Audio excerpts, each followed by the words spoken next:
How's your aim today?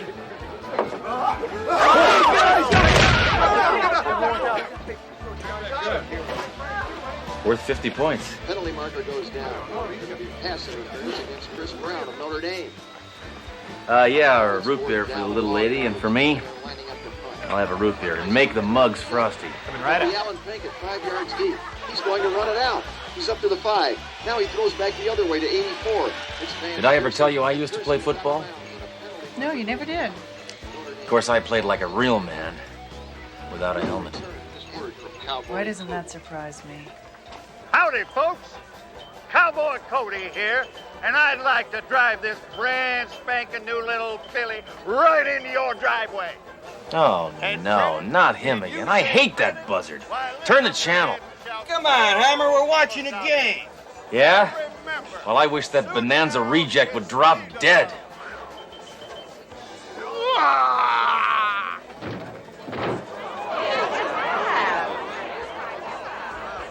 God, Hammer doesn't even need a gun anymore. Yeah. He can kill with his thoughts. I couldn't have. Did I? No way. Did I? Oh, Hammer, relax. No, it had nothing to do with you. What if my mind is a cerebral 45 and I just shot a thought bullet?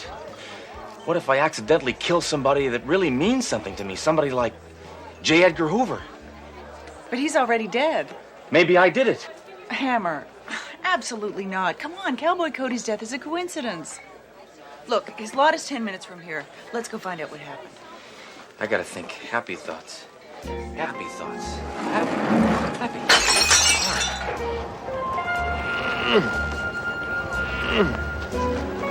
What's wrong, Blades? Didn't want him to die with his boots on? No, I want his boots. These babies are real snakeskin. You're a real ghoul, you know that, Blades? Thank you, I enjoy my work. Any idea what he died of? I don't know. Swollen feet? Looked to me like he was in perfect health. Yeah, they usually do when they're alive. Okay, guys, load them up.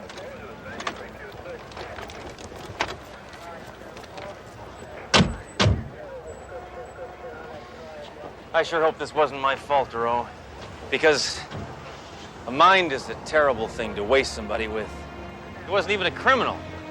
All he did was sell cheaply built lemons to unsuspecting people at loan shark interest rates. That's not against the law. Duro! Where's Hammer? Why, do you miss him? Yeah, I miss him about as much as I miss having my arm cut off with a chainsaw. It's just that with Hammer, I like to know where and how far away he is at all times. The hearse carrying Cowboy Cody is slowly making its way down Boot Hill Boulevard. Maybe I should have sent something.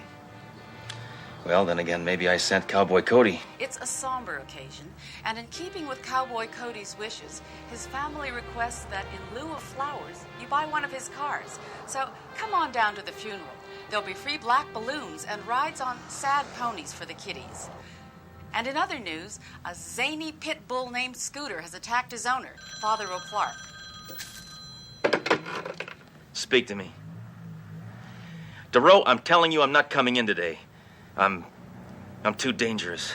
Well, Sledge, you've always been too dangerous. But I'm a menace to the public at large. Well, you've always been a large menace. But I might have snuffed out an innocent life with a wish. And maybe I have a couple of wishes left. Sledge, I wish you'd quit being so ridiculous and get down here. Yeah? I wish you'd quit hounding me.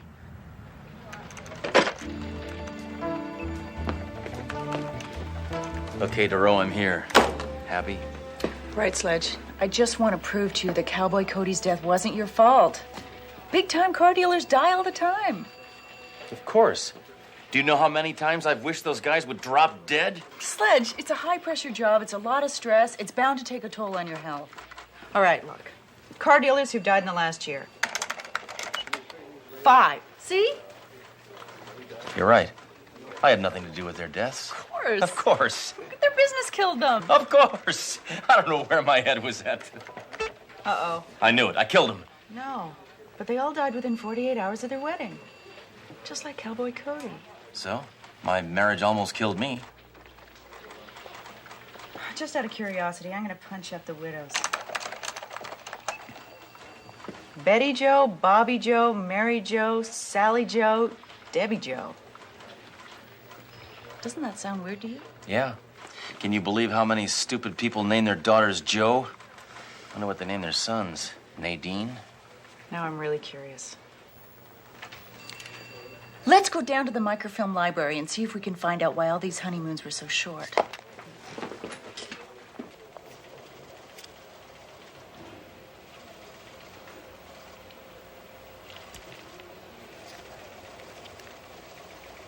Oh, fudge.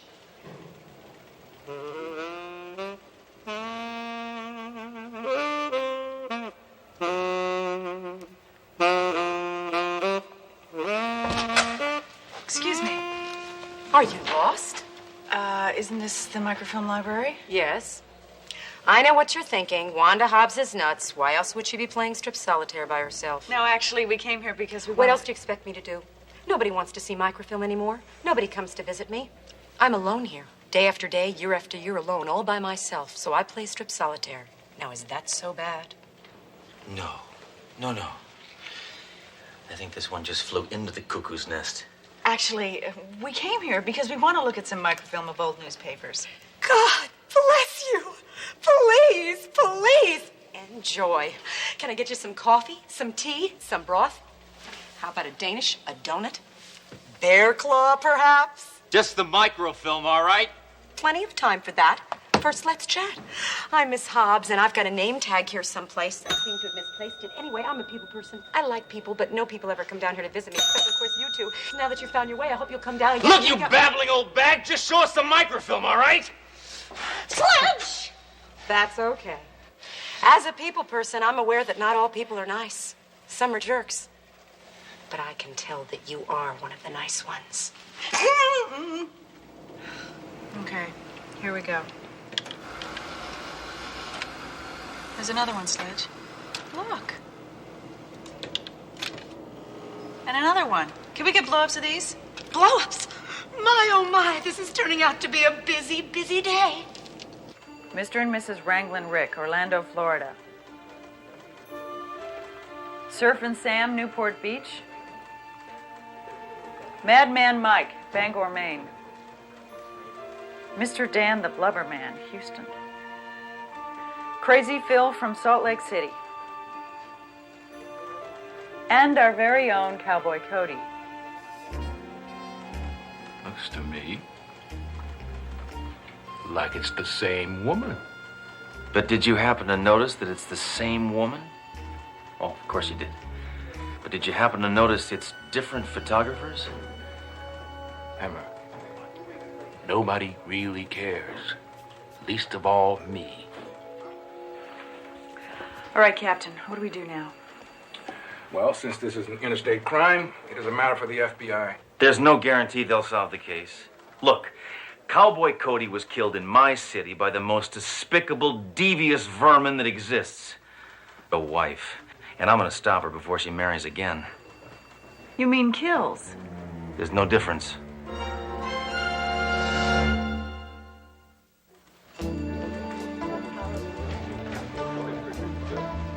Are you positive? You did a thorough job? You sure you weren't whiffing some formaldehyde?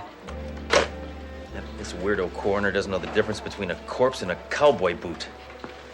I told him we were absolutely certain that Cody was poisoned, but he insists there is no sign whatsoever of any foreign substance injected or ingested.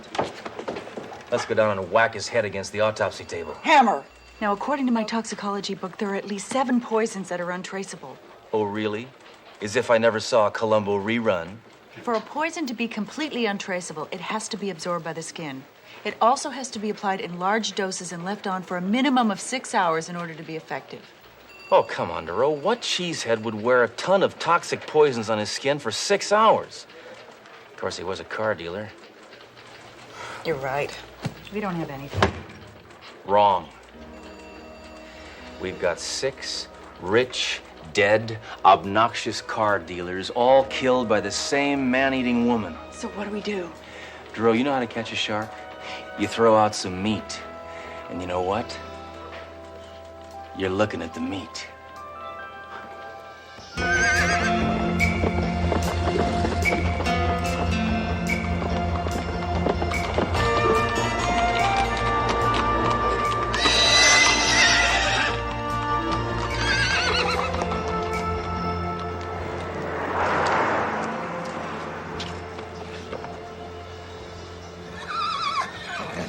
G'day. Howdy, sir. See anything you like? Sure do, mate. I like everything. Name's Crocodile Bruce. I'm the biggest car dealer in the entire outback, down under. Over easy. And I'm looking to add this lot to me herd. You mean you're gonna buy the whole dealership? That I do, mate. You take cash.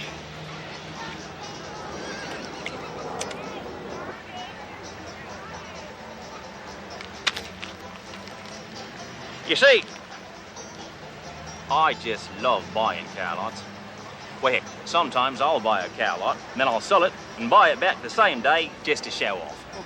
You sure you wouldn't rather just buy 6 or 7 hatchback? That'd impress me. You want me to toss your hair down the barbie, mate? I want the whole kit and caboodle, and I want it now. You caught us at a bad time. The owner just recently passed away. Why are you talking like that? You're breaking my windpipe in half. Sorry. Being rich and powerful makes a man forget his own strength. Anyway, Cowboy Cody's widow owns this place now. She's leaving town day after tomorrow. Where is the little koala now?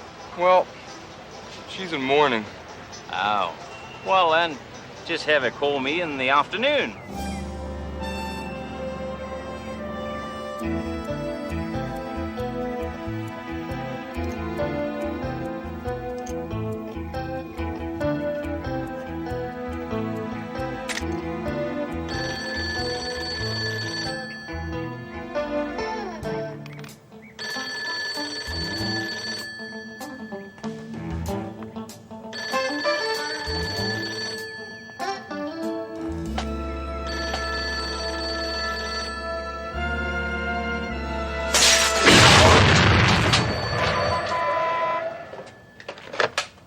Yellow.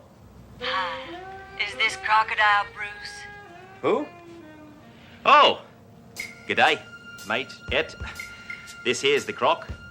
This is Mrs. Cody. I understand that you're interested in acquiring one of my assets. Well, I don't know about that.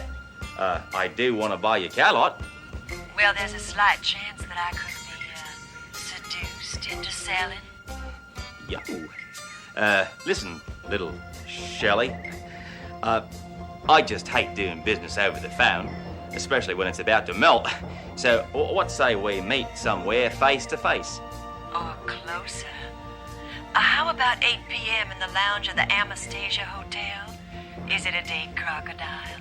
Oh, may I call you Crocodile? You can call me anything you like. Just don't call me Waltzing Matilda.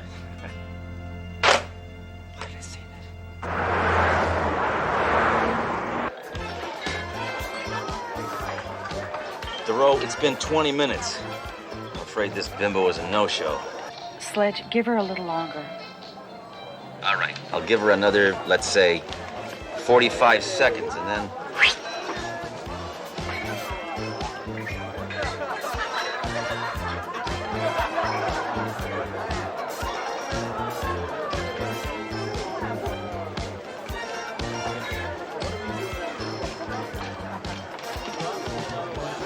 Crocodile Bruce, I presume. Sorry. Just blowing a little water up my nose. No big deal. G'day. Sit down. Take a load off. I like your hat. My dad gave it to me when I was just a baby. Took me 30 years to grow into it.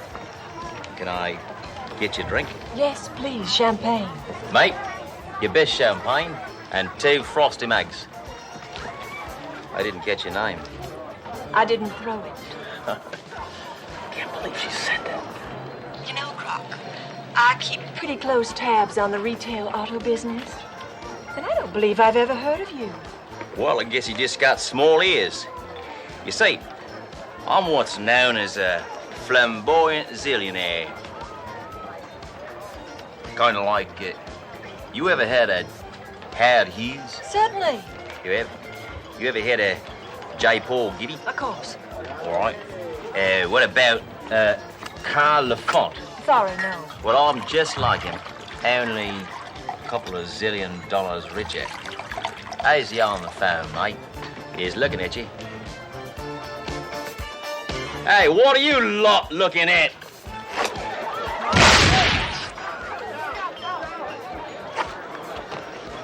No worries. Good day. I like your style. Yeah, I'm quite a dude. So listen, lady. You gonna sell me that car lot, or are we just blowing hot smoke out our tailpipes? May I suggest we go up to my suite and indulge in some heavy bargaining? You don't have to tend me, Hyde, Clyde. I'm right behind you. Duro, I think I'm just about to toss another whip on the babby.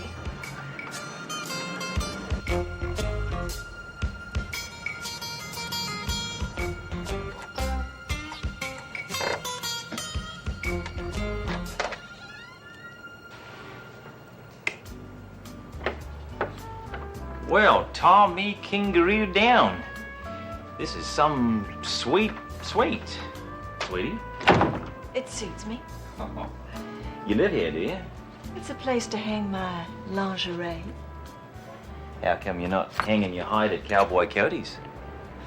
Oh, I couldn't. Too many memories. Yeah. I guess after 2 days of marriage, you gotta have, what, one, maybe 1.5 golden moments? Oh, you'd be surprised. Why don't you make yourself comfortable while I slip into something a little more businesslike?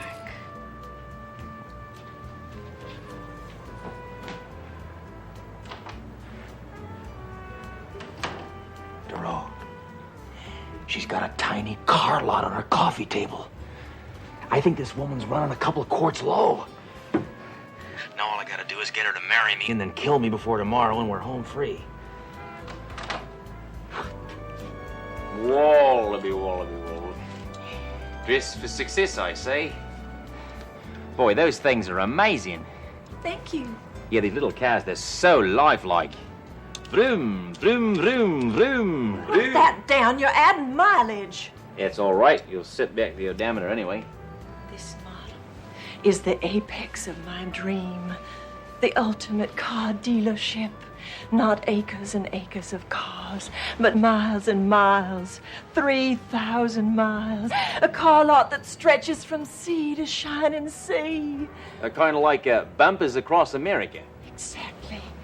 And we can do it together, Croc. With your zillions and my, shall we say, attributes. We can become the Jim and Tammy of the automotive world. Sounds like a kick in the pants. Oh, we'll own every car lot there is. Because if you own the cars, you own the world. Well, what the heck? You like cars, I like attributes. Let's get married. Oh, Crocodile, please. I'm a woman in mourning. Trust me, by tomorrow morning, you won't be mourning in the morning. I'm still wearing Cowboy Cody's wedding ring. Listen, Gilly, I'll buy you a diamond ring so big, you'll have to wear it on 3 fingers. Oh, take your hat off.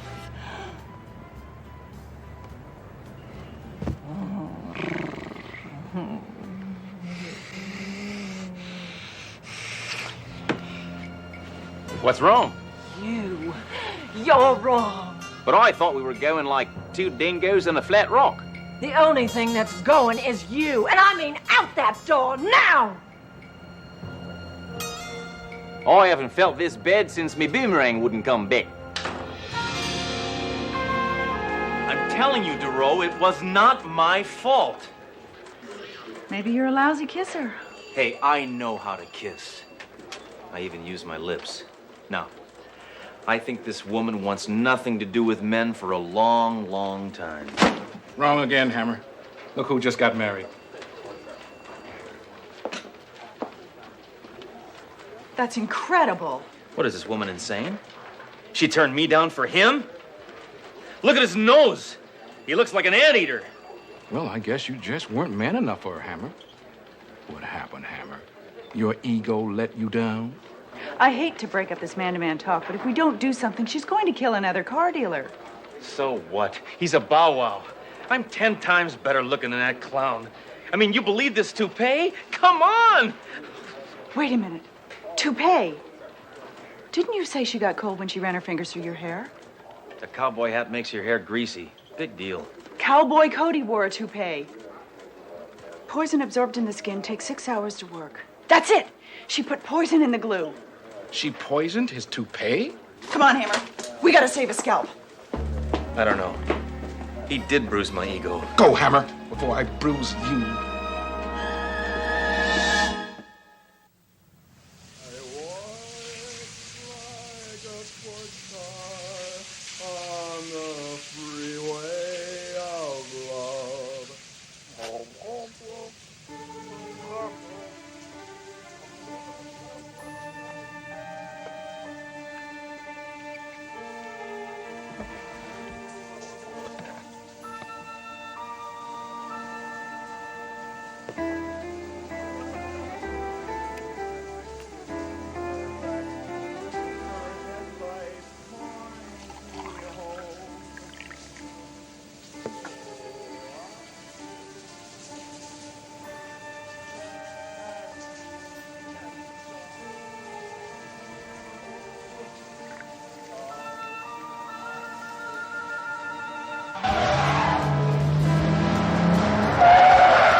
Isn't that sweet? My ex-wife wouldn't even touch my rug. Oh, I adore toupees. I just love what they do to a man. Well, let me just put that rascal on. Oh, no, no, my sweet, my love, my life. Allow me. Trust me, I know what I'm doing.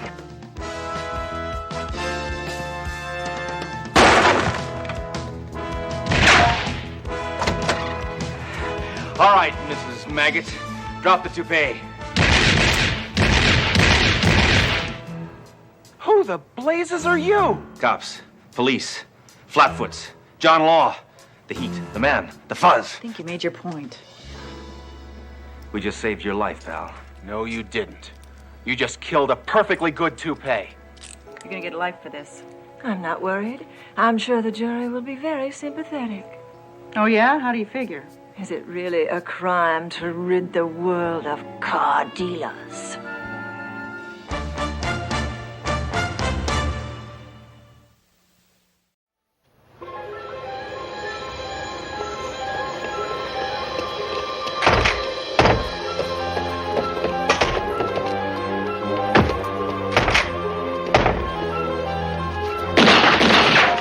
Your history, hog breath!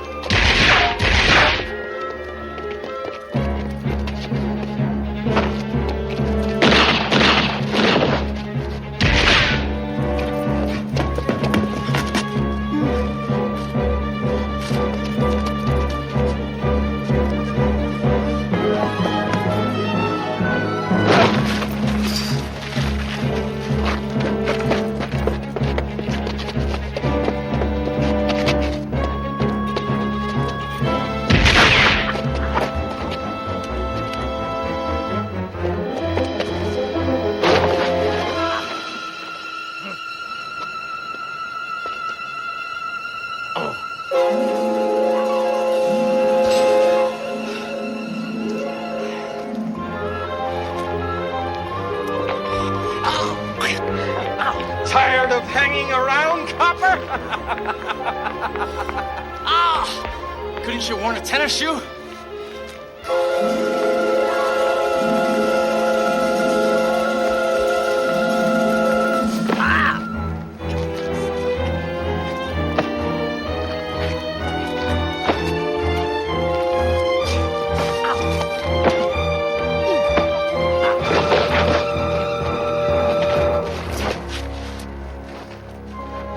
I'm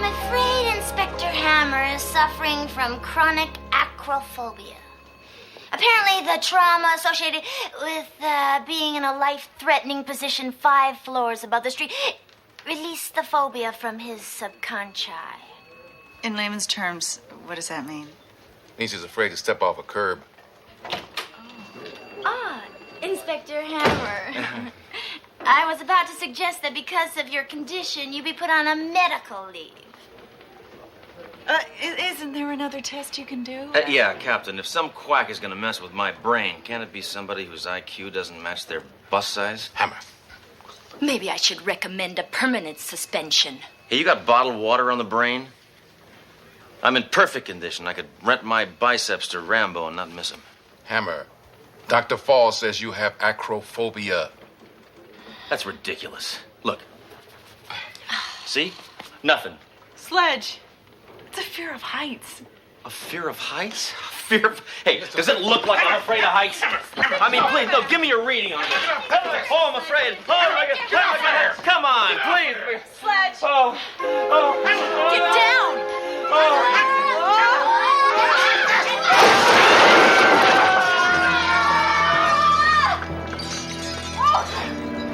Hammer, guess what? What? You're on medical leave as of now.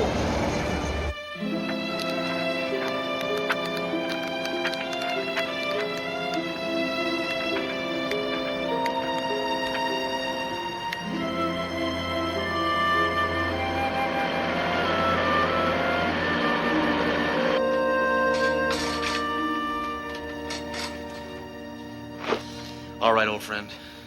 We're gonna kick this height-of-phobia thing step by step.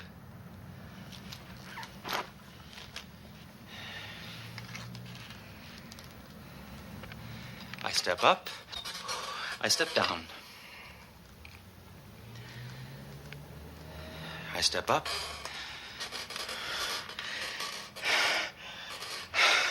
I fall down.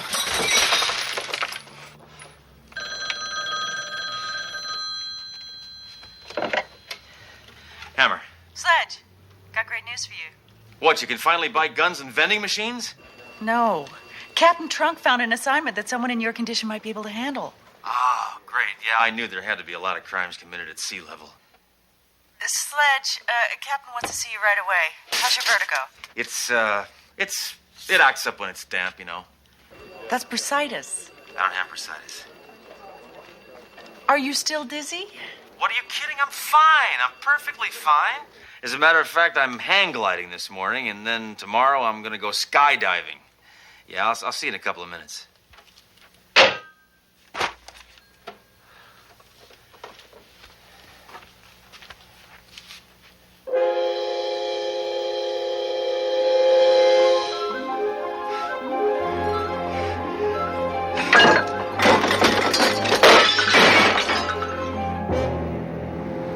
Look, I tell you, I'm fine. I'm completely back to normal. Whatever the hell that means. Look, Hammer, I know how much you miss being here. What a masochist I am. You ever heard of Pete Crane? Yeah, isn't he that pygmy brain that's been extorting money from small businessmen downtown? That's him. Send them in. We're working with the FBI on this one. Crane's girlfriend is ready to pop with state's evidence. With her help, I think we can blow the lid off Crane's entire crime syndicate. I'm trying to do you a favor, and you clowns are treating me like I'm the one who's a criminal. You know, if I'd have known this, I never would have decided to testify. Now, Miss Del Monte. Captain, I tried to explain to Miss Del Monte that we've been assigned to her protection for her own good, but... Who are you? Inspector Sledgehammer, Miss Del Monte. You know, you're kind of cute for a cop. I know.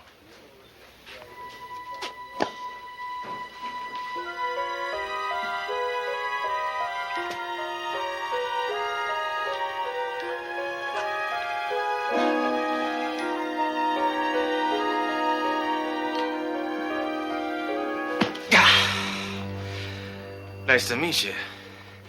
How did you wind up being the girlfriend of that maggot Crane, huh? I was his secretary.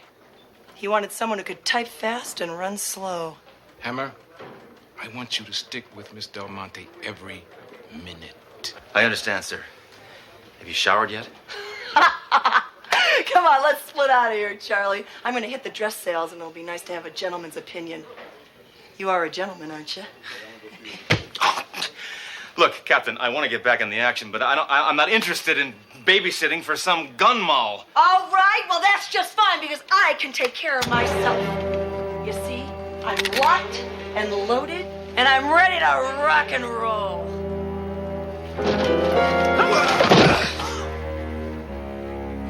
Well, maybe this will be good for a couple of laughs. Get Hammer! Get out of here! Everybody get out! Get out!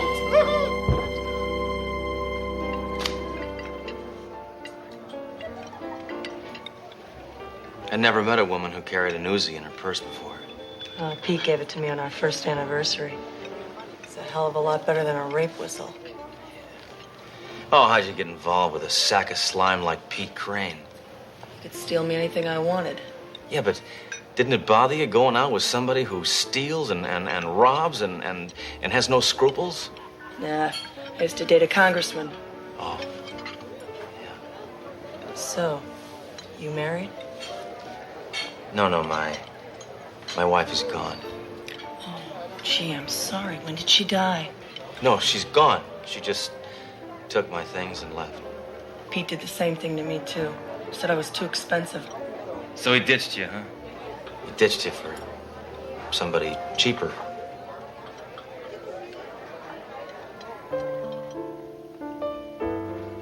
You know something? You and I are on the same wavelength. Yeah, you're not bad for a cop. And you're not bad for a mistress. Hey, buddy. Can I borrow your sugar? Yeah, sure. Here, take it. Not that one. This one. Hey, back off, Ragweed. You're talking to a lady. Oh, you... Nice technique. Tai Chi and karate? Yeah, you study with Master Chang, too? Yeah. Till he became road manager for Motley Crue. Yeah. On my shoulder. That's a nasty bruise. Want me to finish him off? Oh, no. Listen, my top will cover it. There's something about you I like. What is it? I'm violent. That's it. Always a firm foundation to build a relationship on.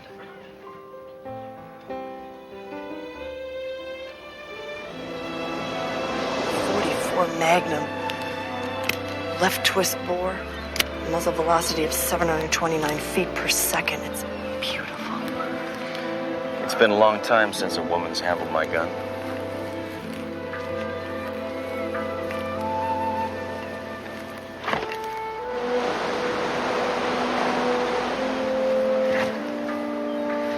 Look, when this is all over, can I see you again? Oh, Sledge, I don't know. Hey, why don't you join the force? That way we get to see more of each other and you could get paid honest money for roughing people up. Oh, Sledge, Well, think about it, will you? Will you think about it? Oh, look. There's my hideaway. What, the lighthouse? Oh, I love it there. It's the only place where I really feel at peace.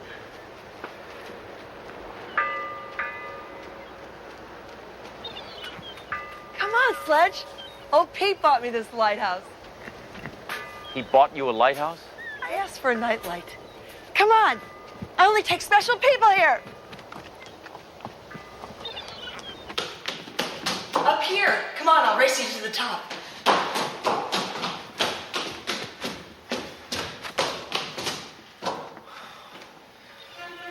Come on, Sledge. I can't. Somebody turned the stairs to Jell-O. Sledge, stop him! Stop him! Please! No! Go! My vision's as bad as those people that colorize black and white films. Please! Help me! No! Please!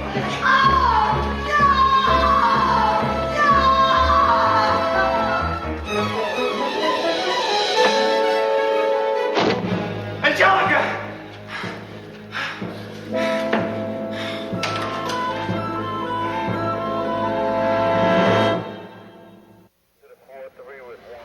You all right? She was too young to die. She never had a chance to find out what a great guy I am. It was a terrible tragedy, Sledge. I was really falling for her. And I know she could have fallen for me. I know it. But she did. We had so much in common. We even hated some of the same people. Did you know that she carried a bigger gun than I did? Sledge, I don't know. It looks like somebody dragged her to the top of this lighthouse and threw her in the ocean. We went together like a headache and a pill. Not a clue up there. Whoever did this made a clean break. I don't want to hear that. That scum sucker killed a woman I could have had a future with. There's got to be a clue up there. There's got to be a clue up there.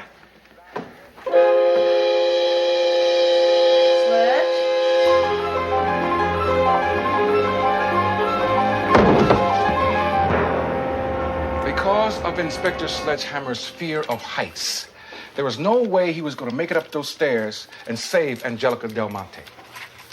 Did the woman survive the fall? No, she is deceased. How do you spell deceased? Just right. Dead. Stop it! Both of you! Don't you realize you're talking about somebody who meant a lot to me? Look, it's not my fault I couldn't go up those stairs. I can't go up anything anymore. I stand on a chair to change a light bulb, but I get a nosebleed. Hammer! Get it together! It is together! All right, take a note. Inspector Sledgehammer, as of now, is back on medical leave. Why? Why? Hammer, I want you to go home and get some rest. I don't want you to come back here until you overcome your vertigo. But that may be never. I know. I wonder why Angelica didn't scream when they threw her out of that lighthouse. She was one tough woman, Sledge. We liked all the same things. Guns. She even threw a brick at Gloria Steinem. Let me see that. It would have been too awful if they had found the body. Yeah, they would have had to bury her in an envelope. Way to go. Wait! Sledge! He didn't mean it. He's your friend.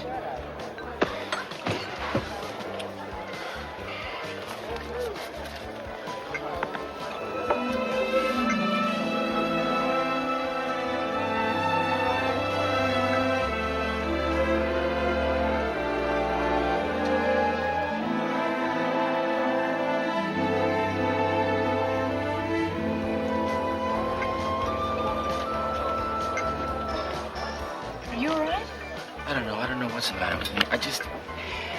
Everywhere I look, I see your face in drinks, in lights, in mirrors.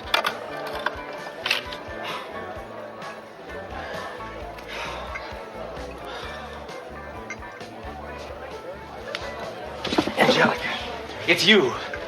You're not dead. You've come back. Sledge, it isn't her. Why aren't you dead, Angelica? Well, my name is Susan Taylor. I don't know what you're talking about. No, I know who you are. Don't you remember? We were almost best friends. Sledge, this can't be Angelica. This man's a maniac. You know, you need help. No, don't you remember? Don't you remember the good times we had? The fights, the guns? Sledge, give it a break. Trust me. I know what I'm doing. Look at this face. Look, everybody. Doesn't this look like the woman I let get killed at the lighthouse? I know it's you. I know it is. You've come back to me. No, you're mistaken. You've come back. Sir, I am not this Angelica. All right, do me a favor. Come back to my apartment with me. I want to try an experiment. Oh, last time I heard that line was from a shoe salesman. No, you've got to come back. You've got to. You've got to go with me. Sledge, you're stressed out. Guys, grab her. No, I know it's her. I know it's her. It's her. Okay, fine. We'll go back to your apartment. Just as long as you promise to then leave me alone.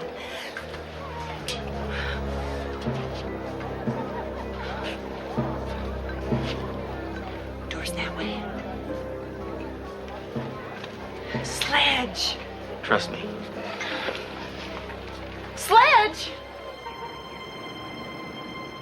Hurry.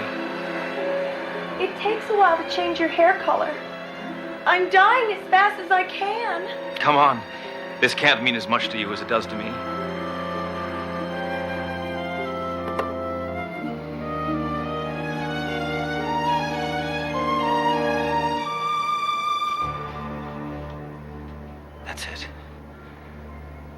you look exactly like her. You know, this really is crazy. I'd like to be whoever you want me to be, but I'm really not this Angelica person. I'm Susan Taylor from Salina, Kansas. No, don't say that. Say tough words like maim, kill, destroy. You're crazy. Why would I say that? Come on, try it. Scumsucker, slimeball, try it. I can't. I'm from Kansas. You're right. You're not her. You never were her. You could never be her. Okay. I'll take you home. Thank you. I'm really sorry, Inspector. Where did you get that? Sears Roebuck. Not the sweater, the bruise. Where did you get it? Where? Oh, probably when you grabbed me just now. I knew it was you. I have a mind like a steel claptrap. You are Angelica Del Monte, aren't you? I don't know what you're talking about. My name is Susan. All right, Susan. All right. I'm gonna take you somewhere. Please. Somewhere that will refresh your memory. Hey, boss. You were right. This Hammer guy almost faked us out. Angelica's still alive.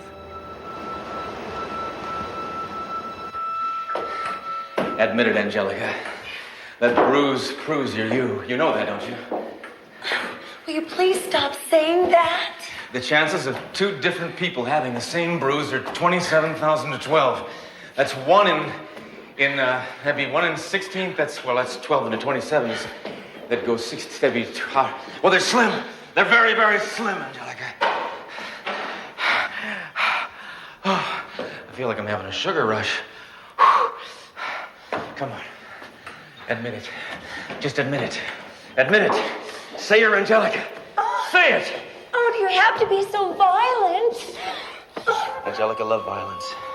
The sound of a Tommy gun, the crack of a 45, a kick in the teeth, a left, a right. You're right. I knew it. I knew it. You really are Angelica. Oh, Sledge, you've blown my cover. Who am I kidding? I could never fool you. Why? I had to. Why did you do it, Angelica? I Why? had to. Why did you pretend? Why? Well, Trump figured that if everyone thought I was dead... Yeah? Yeah, then what, Angelica? Then what would happen, huh? Then everyone would think I was dead so no one would try to kill me before I testified at the trial. I was supposed to guard you. Oh, don't you see, Sledge? Trump used your vertigo problem. He knew he could fake my death from the top of the lighthouse, and you'd never see what really happened.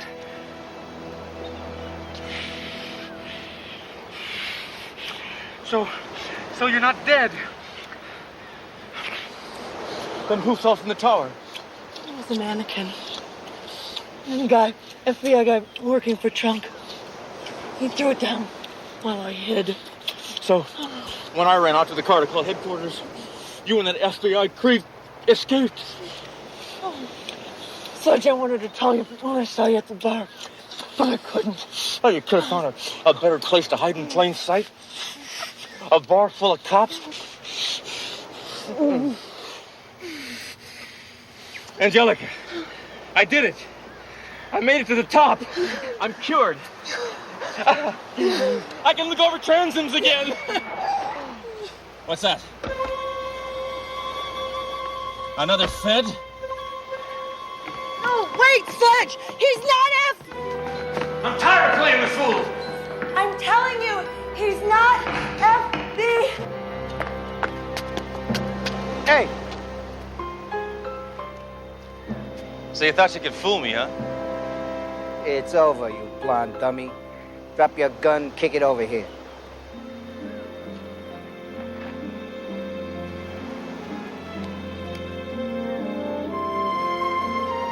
I said kick it over here. Forget it, slimeball. I never kick a friend when he's down. Angelica! Freeze! Angelica? Was trying to tell you he's not FBI. Now you tell me. Your boyfriend Pete put a nice price on your head. That's gonna make a nice down payment on my condo. I have a message for you. Pete says goodbye. No way, scumsucker. You're gonna have to shoot me first. Okay.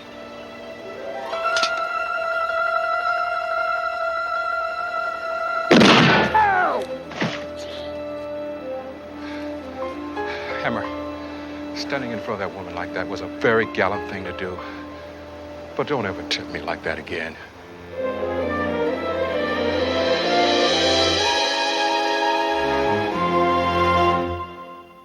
Thanks to Angelica's testimony, Crane has been sentenced to 50 years in prison. Well, I guess it's safe to say that relationship's over. Nope. Apparently, after the sentencing, they made up. I mean, they settled their differences. And when he's done serving his time, they're gonna get married.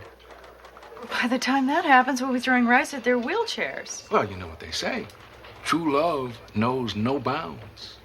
I'm sorry, Sledge. Well, it could be worse.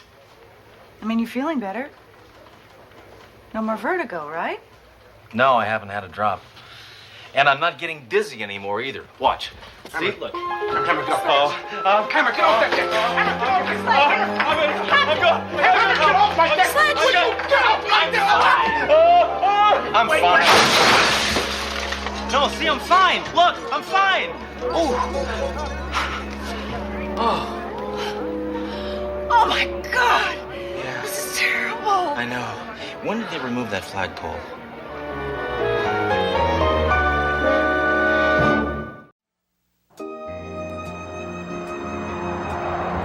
You have to tell your husband not to bring his ex-girlfriend to family functions. Remember, communication is the key. I'm Dr. Dorothy Stone, and you're listening to It's a Gal's World, a show for women only about men. And now let's take another call. Hello, you're on the phone with Dr. Stone. Hello, Dorothy. It's me again. Oh, my God. You! You meddling witch, I'm back, and this is just the beginning of your nightmare. Oh, no, no, no, no, no!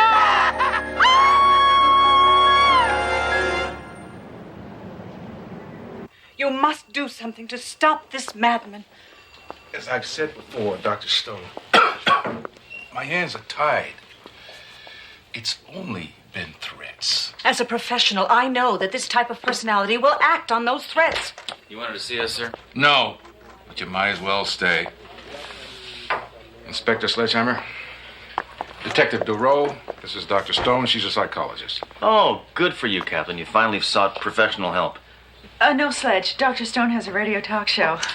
It's really very good. I've listened to it. Yeah, typical. You would. Some man, some lowlife has been making threatening phone calls to her on the air. Well, you don't have to worry, Doc. The only ones really dangerous with a phone are women. You don't understand, Inspector. This maniac hounded me in New York. Now he's followed me here. So he's a fan. He's threatened to kill me. But he's not a fan of yours.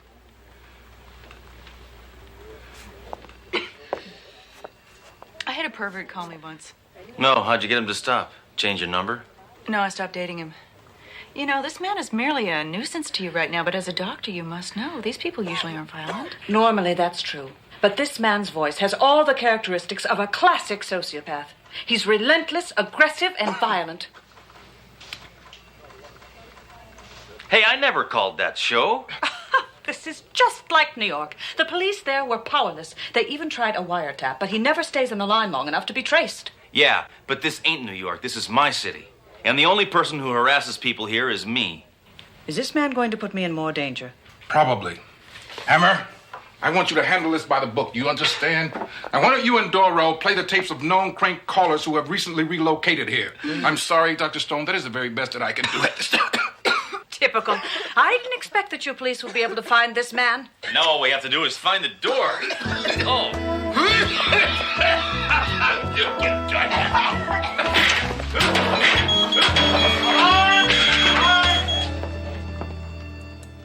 Dang it. If we could only pinpoint the general location where he's calling from, we could call in an airstrike. Then he never used the phone again. Neither would half the city. All right, here are all the voices of the relocated frequent offenders. 3 of them. Only 3? Yeah, it's not very popular anymore. Latest craze is obscene telegrams. See if any of these voices sound familiar. What are you wearing right now? Okay, baby, I've got my shoe off. Would you believe I'm naked? Ralph's Smoke Shop. Do you have Prince Albert in a can? Yes, we do. Well, then let him out. No matter how many times I hear that, it always makes me laugh.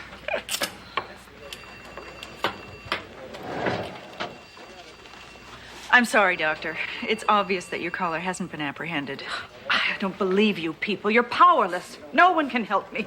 Well, may I suggest, since you live alone, to take some self-defense classes? Possibly a guard dog. Oh, come on, Duro. She doesn't need a guard dog or classes. Look, Doc, why don't you get yourself one of these puppies? You never have to feed it, and it doesn't scratch the door when it wants to go out. You really personify your gun. Thank you. Be careful, Inspector. The next thing you know, you'll be talking to it. Yeah, well...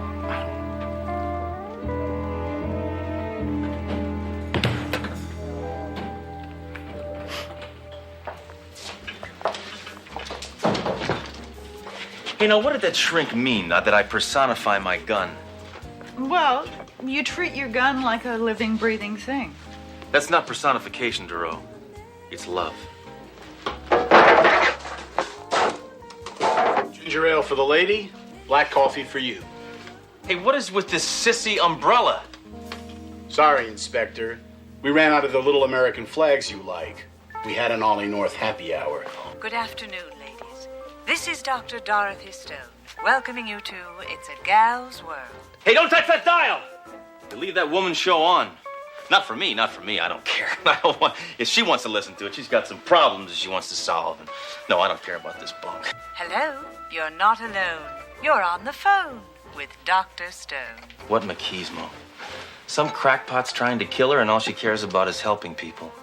She must have been a Miss America contestant. You really want to protect her, don't you, Sledge? Duro, I'm for anybody who can help you broads get over your problems. That way you can concentrate on what's really important. Serving men.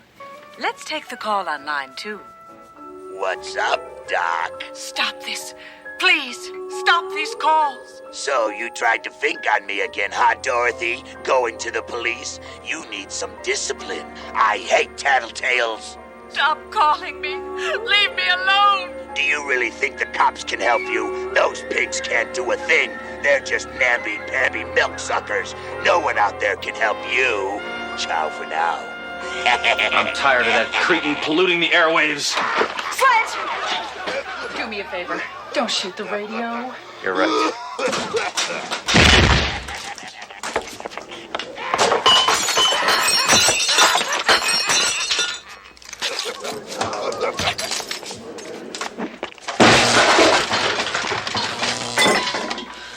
Happy, Duro? No, I can't think of anyone who'd want to harm Dorothy. To begin with, she's only been here for 2 weeks. Yes, we know that. He's threatened her on the air, and as her producer, I am really confused. Why? Our ratings haven't gone up. I would move immediately. No man or woman could possibly have a healthy relationship in Lexington, Kentucky. Inspector, that gun is making me extremely nervous. It's supposed to. It's not a room deodorizer, you know. Just relax, Doc. You know what they say. Guns don't kill people. Yes, I've heard. People do. No, bullets do. You think you're feeling nervous? Just wait till Golden Throat calls. After talking to me, he'll be so nervous he'll be afraid to call the time. Go ahead, jump on another line. We're back. Let's take the caller on line 3. Guess who? It's the only real man in your life. Did you miss me, Pumpkin? I'll take this call. All right, you radio rodent. I'm calling to bring some sunshine into your life. Cops haven't helped at all, have they? Yeah, well, this cop will. I'm Inspector Sledgehammer. You're looking for a real man, aren't you, Doc? Well, I'm your boy. You're not a man. If you were, you'd come out from behind that sissy little princess phone. Real men harass women face to face. I'll never stop, Tramp. Yeah, well, if you don't stop, this will be the last sound you hear. Sledge. We'll be right back after this word from our sponsor. I don't know about this, Sledge. Oh, rest easy, Duro. This dirty mouth breather isn't going to bother the doctor anymore. I scared him away for good. The doctor is in no danger.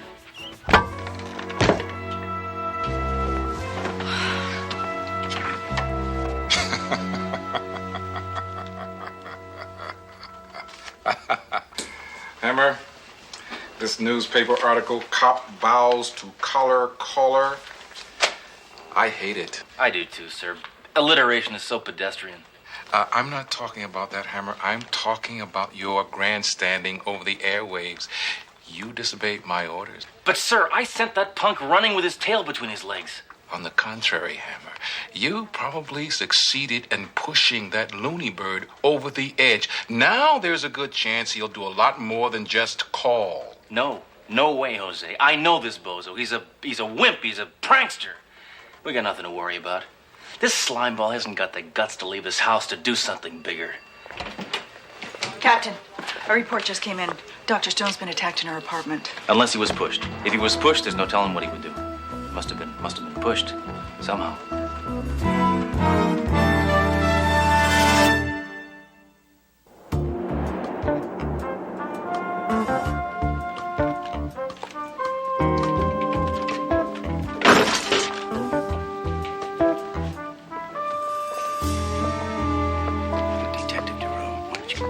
Hey, Joy.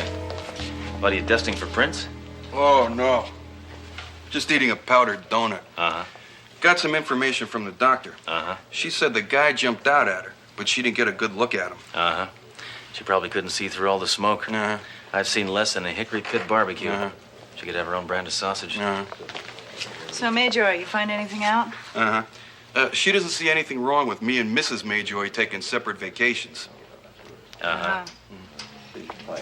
Dr. Stone, you feel free to call me if you need any more help. Okay? That'll be all, Charlie. Dr. Stone? Thank God you're here. Who? You, Inspector. Oh. I so rarely hear that. Dr. Stone, you told one of our officers that you saw the man who attacked you? Well, yes, I sort of saw him. I heard that hideous laugh. I turned, and the next thing I knew, I came to and called the police. Uh-huh. Well, I don't get it. A guy threatens to kill you, then he gets a chance, and all he does is laugh at you. If he'd have been serious, right now you'd be a stiff. Sledge. Well, she wouldn't be stiff. She'd be stiffening up, though. It takes a little bit longer. Sledge! She'd be a corpse. Dr. Stone, would you come down to the station house and give our sketch artist a description of the man who attacked you? Right now, your body would be right about there, all outlined in white chalk, including the cigarette, probably. I wouldn't mind at all, Detective. Yep. Pretty soon we'd have to call your next of kin. Hello? She's dead. That's what we'd have to say, because you'd be dead, of course. Then there'd be blood, probably, depending on how he killed you, and little pieces of flesh and hair. And he wore thick glasses. I'm sorry, that's all I can remember. Is this him? It's probably him. That's him. I thought so. I'll never forget that hat. Thanks. I'm sorry. I can't possibly do my show today. Is there a private phone where I could call my producer and let her know? Yes, of course. Right this way. Duro, I'm gonna hit the streets. Up until now, all I've been dealing with is a disembodied voice.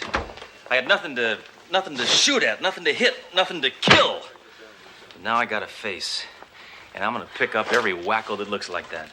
Sledge, there have got to be 100 guys in the city who look like that. Yeah? And they're all guilty of unoriginality. Inspector Hammer, you've got a 518 on 3. What's a 518? A phone call. Hammer, talk to me. Hey, stud, I thought you were protecting the doctor. I guess the only thing you shoot off is your mouth. Yeah? What about you, weirdo? Last night was just a preliminary. Tonight is the elimination. Raise the wall. All you cops are alike. You think because you passed the stinking civil service test, you're tough. Hey, there were essay questions on that test, pal. Mace them all. So, gun freak, how does it feel to be helpless? How does it feel to be scum? Remember, tonight. Trace this call. Way to go, Duro. Thanks a lot. Well, your writing is terrible. Well, it was like shorthand. I can't. Well, you'll never guess who just called. Not again. Not here. She got it the first time. I didn't even have to give her a hint. Oh, what did he say? The usual. He's gonna kill you tonight. Sledge. That's what he told me. Oh, my God. Yeah, just take it easy, Doc. I'm not gonna let anything happen to you. But he said tonight. Look, it's obvious the guy's gonna come back. This clown is just dying to get caught, and I'm the clown who's dying to catch him. So I'm gonna spend the night in your apartment. You'll stay with her at her place. Sledge, I got a better idea. Why don't we both stay at your apartment? That's not a better idea. Sending her to Alaska is a better idea. But your apartment will be perfect. With all those booby traps, it's like a bunker. Nope. N-O-P-E. Never. Inspector, I would feel much safer at your apartment.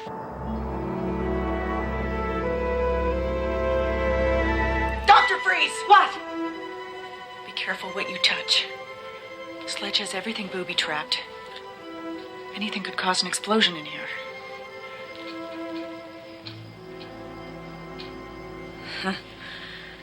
Well, one's environment is a direct reflection of one's personality.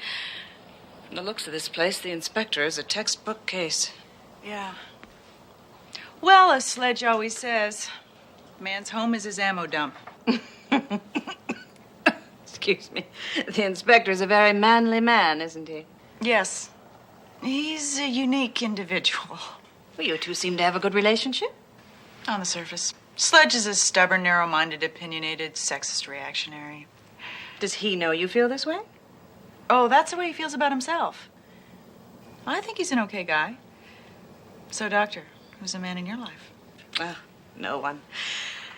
I'm still recovering from a failed marriage. How long's it been? 15 years.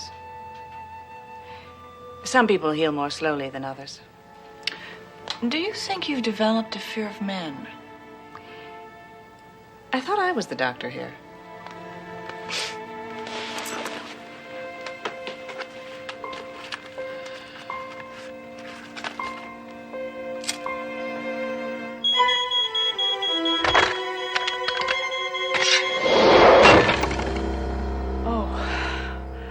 I forgot to tell you, Sledge doesn't approve of smoking.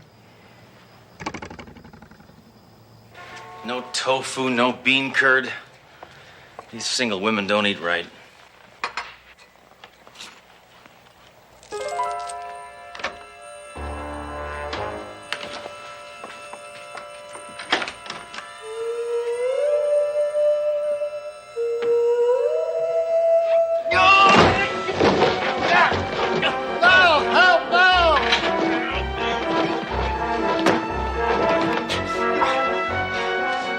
Helpless gun freak, huh? Well, this gun freak has you under arrest. Arrest? What are you talking about? I'm the landlord. I came up here to see who's banging around. Okay, fine. I didn't know that. I'm sorry. Well, as long as you're here, I noticed a leaky faucet in the kitchen. Dorothy?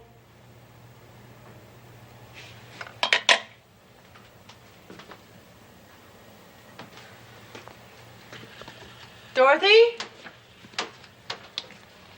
Thought I heard the door. Guess you can't hear anything.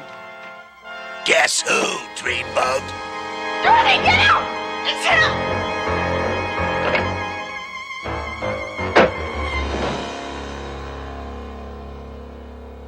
Duro! Oh, my God! Duro! Duro! Hey, let me have another one.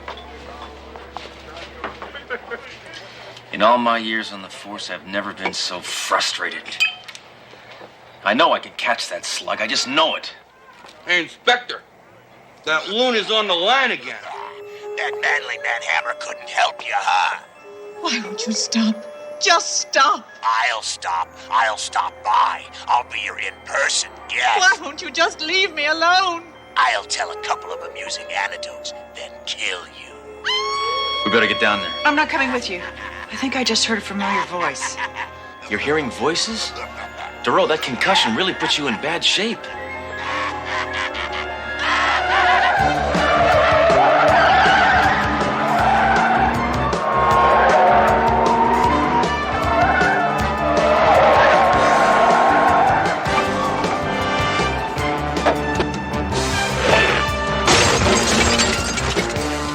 Look, whoever you are, you win. I'm leaving town. What more do you want? A lot more. I won't live till I see you dead. What? Oh, my God. He's here. Help me. Oh, my God. Come on, Stone. Come on. You can do it. Fight back. Scratch him. You're a woman. Nag him. Use sarcasm. That'll kill him.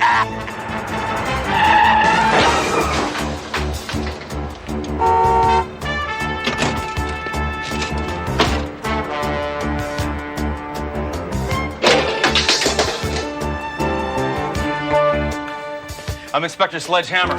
Anybody been by here recently? Well, my son came by the other day. First time in a long time. 'Cause we were never that close. No, you old coot. I mean, in the last couple of minutes. Oh, no. All right, come on with me. Oh, yeah? Oh. Oh. Miss Newman. Oh. Miss Newman, you okay? Oh. Where is Dr. Stone? Oh. Thanks. Oh. Take care of her. Yeah.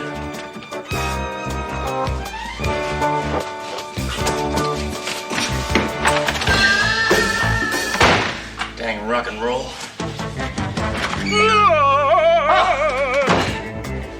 Help! Inspector Hammer, is that you?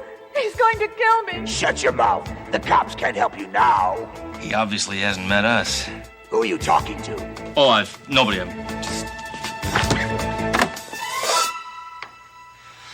Dr. Stone, you okay? Yes, but be careful. Here I am, big boy. Come and get me. Boy, I'd like to pound your face. If I could see you. Well, here I am. Inspector, look out!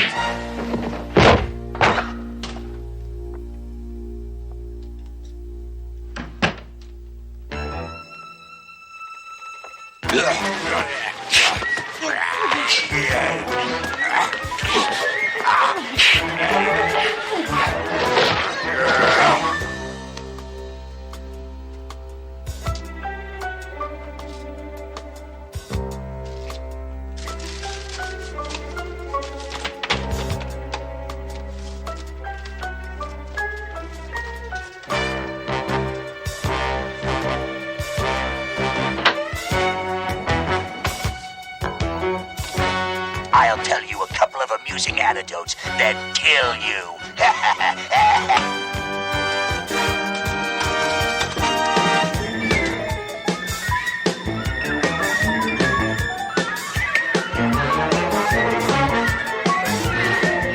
I've been waiting a long time to do this, mutant.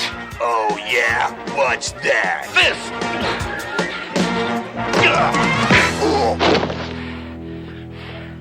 Okay, Doc, you can come out now. Inspector Hammer! Miss Newman, have you seen Dr. Stone? Yes. She's right here.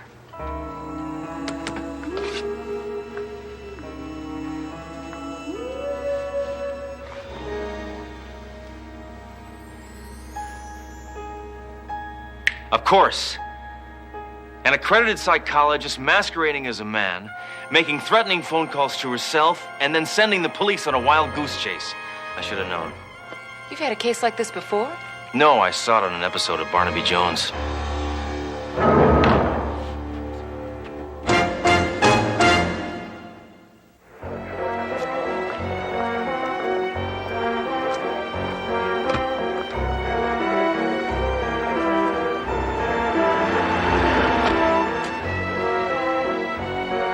Hammer, you disobeyed my order for the 4th time. Yeah, but once again, I came through. I still can't figure out what could have snapped in Dr. Stone's mind to make her act like that? You probably know, though, don't you, girl? Actually, I do. It would seem that Stone's fear of men caused her to create a male persona of her own. Ultimately, she was the object of her own paranoia. Classic case of schizophrenia. Are you telling me she actually wanted to be a man? That's right. That's my kind of woman. Yeah, but how was she able to do that deep, husky man's voice? Obviously, it was a result of her schizophrenia. No, Captain, you're wrong. It was her chain smoking. I knew that.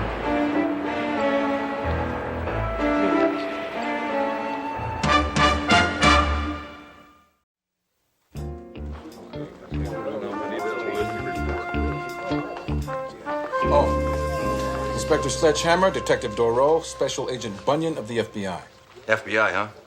You know J. Edgar Hoover personally? Shut up, Hammer, and stop dripping ice cream all over my carpet. I'm sorry. No! Oh, cold! Oh, boy, it goes right through here. Hammer! Agent Bunyan wants to borrow you for the FBI for a very special top-secret assignment.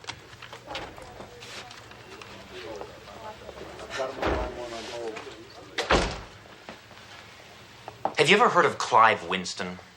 Makes cigarettes, doesn't he? Hammer, shut up.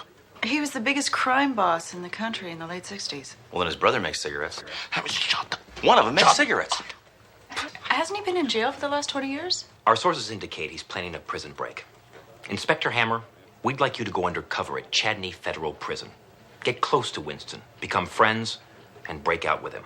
Hopefully, he'll lead you to his accomplices, men we've been trying to convict for years. And you chose me because I can make friends with anybody, right? No. No? We chose you because Chadney is full of the toughest, most violent men in the country. So, Hammer, you should feel right at home. Also, we didn't want to risk the life of one of our own men. Hey, I eat Risk for breakfast. When do we go?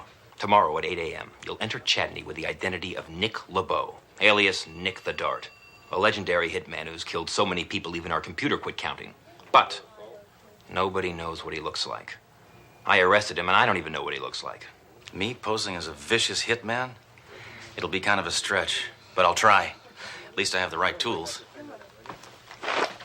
Hammer, you can't take your gun into prison. One more thing. This has to be kept top secret. Only the people in this room will know about it. You'll be on your own, Inspector. Good luck. Oh, sticky. What the... Here. What a sissy hitman. This guy never once used a heat-seeking missile. Sledge, I want you to be careful in prison. It's very dangerous. And, well, I just want to say it's going to be difficult for everyone. I know. The separation is tough. Why, Sledge? I know this sounds hokey, DeRoe, but I'm not sure I can make it in there alone. You can. You can. I want you to know that I'm going to be here when you get out. No, not you. I'm talking about my amigo here. Oh. No, but I'll miss you too, DeRoe. Gee, thanks. Really? And just to show you how much you mean to me, I'm going to let you take care of my gun while I'm gone.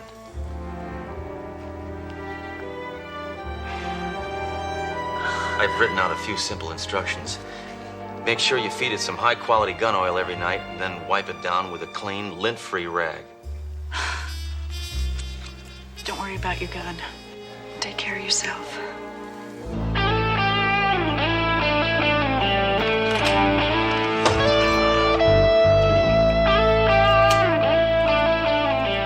What we have here is a failure. A woman warden? What's next? Equal pay? Call me sir. So, the infamous Nick LeBeau. Tell me, why do they call you Nick the Dart? Because I score a lot of points, sir. Oh! Don't talk back to the warden. I'm sorry. Oh! Don't apologize to the warden. Oh! Don't nod to the warden. You must have friends in high places, Mr. LeBeau. I've been instructed to place you in the same cell with Clive Winston. Yeah, well, we're old pals. We went to reform school together. It's impossible. Clive Winston must be 20 years older than you. Yeah, he's also an idiot. He flunked 11th grade 19 times. Well, I don't care who you know.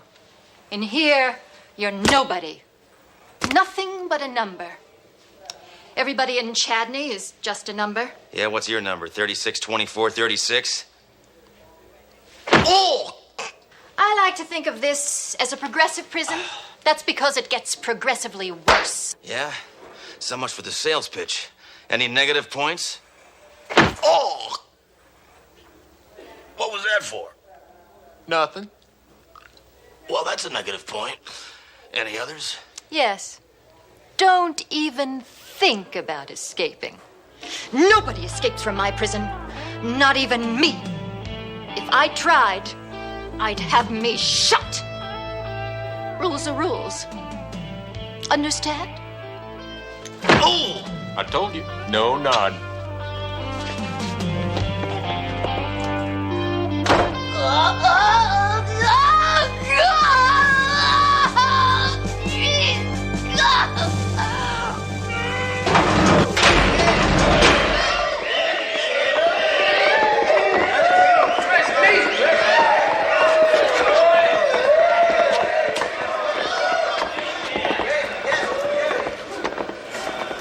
Open 67.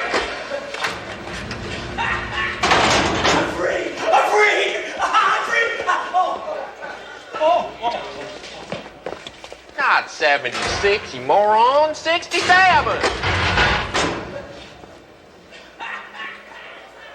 What the hell is this, Chester? New roommate.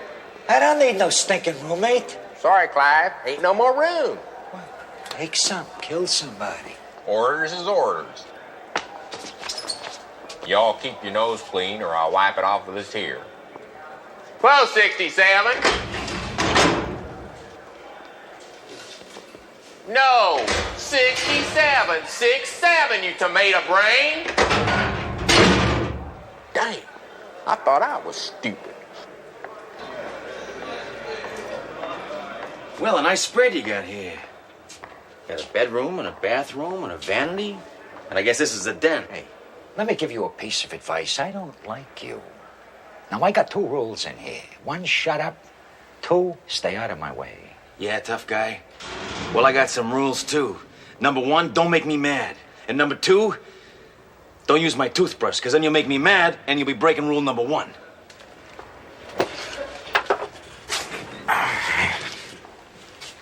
So which bunk is mine? I'll take the top one. I choose the top one. Want to give me a boost up? Shut up, huh? I think I can make it. Oh! Let me get. Whoa! Thanks. Whew. Man, guy could go stir crazy here. Name's Nick LeBeau. Friends call me Nick the Dad. Don't worry, I'm like a cat. Always land on my feet. Nick the Dad, huh? I heard you. Yeah, all bad, I hope. Yeah, I heard you hit a lot of people, that's it. Yeah, I hit a few people. I hit a lot of people. I even killed some of them. As a matter of fact, a couple of times I was contracted for your organization. Whoop!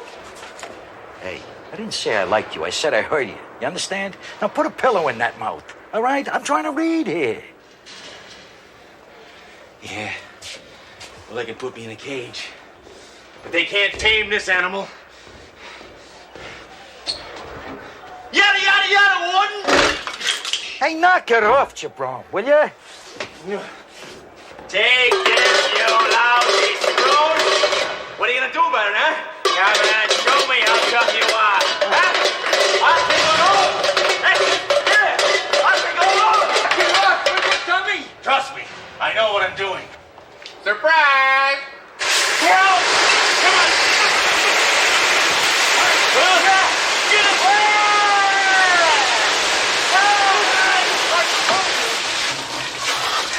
Get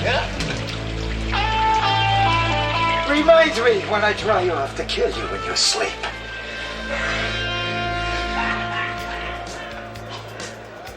Henry!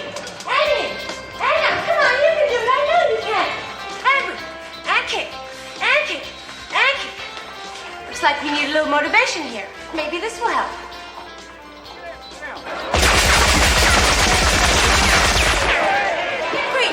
Henry! Anna! Come on, you can do it. I know you can. Hey, Rumi. Kick. Fancy meeting you here, huh? Get lost, creep. This place is disgusting. You're disgusting. This isn't a prison, it's a summer camp. How can they expect to reform us slugs when they coddle us like this, huh? I know that guy. I know that guy. I've seen that guy someplace before. Where? Well, what do you say, buddy? Huh?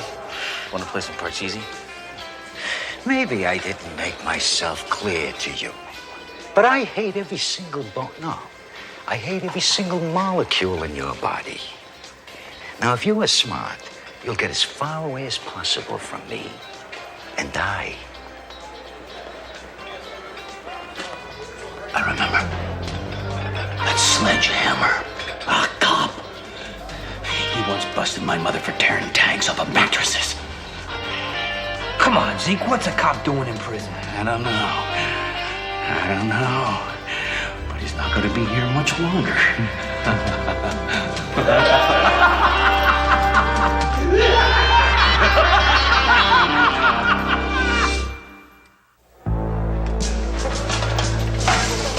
That smells good. What is it?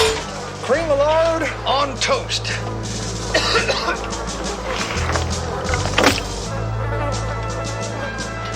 They say prison food is bad.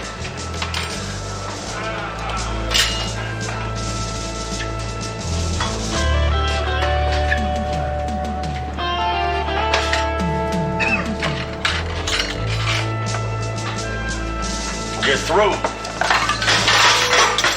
Yo, Clive, you mind if I join you? Why don't you go stick your head... I don't mind if I do. Fazul,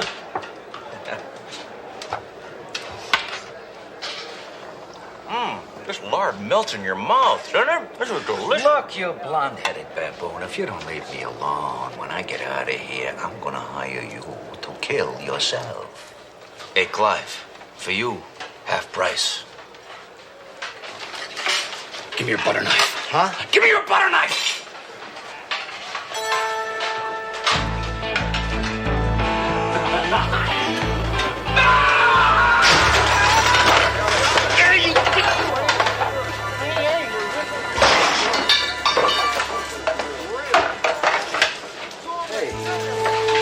Hey, buddy. You just saved my life here. It's nothing any other good hitman wouldn't do. So I'm driving down the freeway. It's 3 o'clock in the morning now. I hear thump, thump, thump.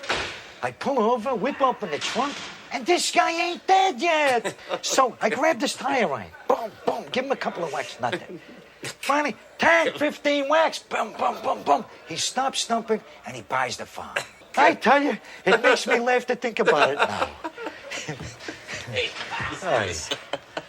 you think that's bad? I'm trying to get some information out of this guy, right? And this guy is not talking, okay? So I'm on a 20th story. And I figure, well, it might help his memory a little bit if I throw him off, right? Huh. So what happens? He lands in the swimming pool. No kidding. No. So then I gotta walk all the way down 20 flights of stairs. The elevator's broken. Of course.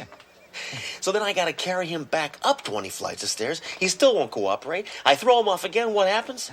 He lands on an awning, he bounces into some bushes, and he walks away. Thinking, why me? This is Murphy's Law. It's Murphy's Law. Why me? Like a cat. I tell you. Oh, boy. Well, I'll tell you, it's the thing that upsets me most about prison is it's just men talking, you know? Men, talk. Attention prisoners.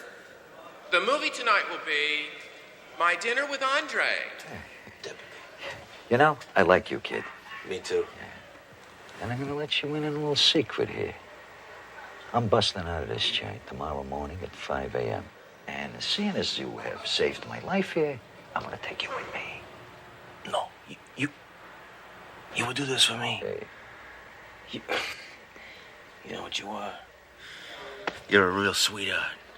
Never say sweetheart in prison unless you mean it. So, who are these guys on the outside that are gonna help you?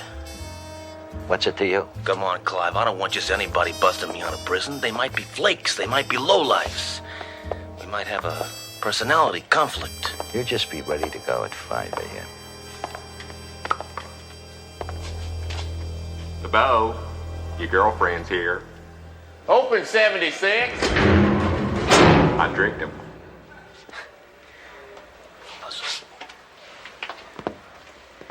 Close 76.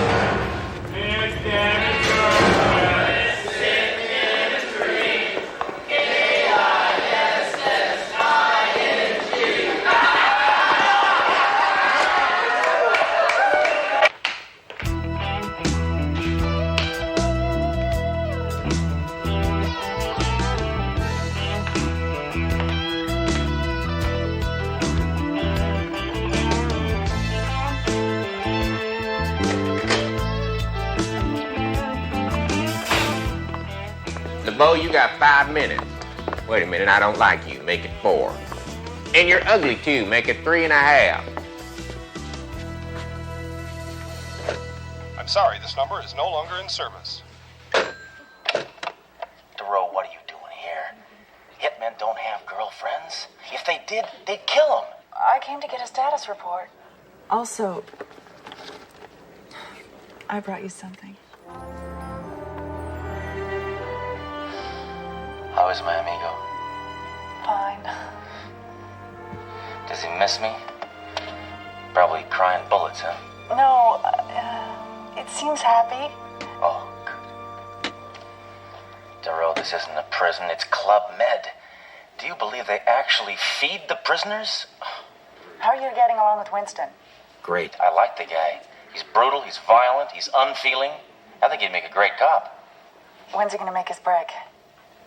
Tomorrow, 5 a.m. Whatever. Do you think that card can read lips? I don't think he can read, period.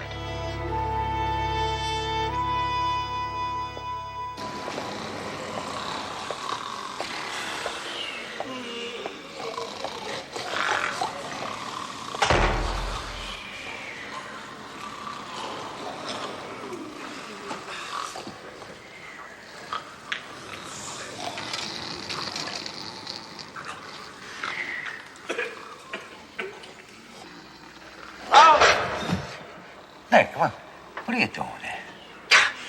We'll never get out the vent. It's too small. Relax, will you?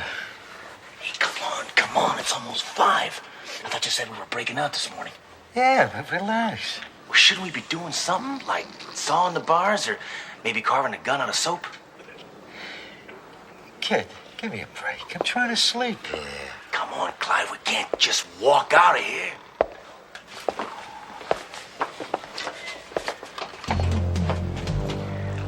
Open 67. Winston, Warden wants to see you. Okay. Let's go, Nick. Warden wants to see you. No. Not him. Where I go, he goes.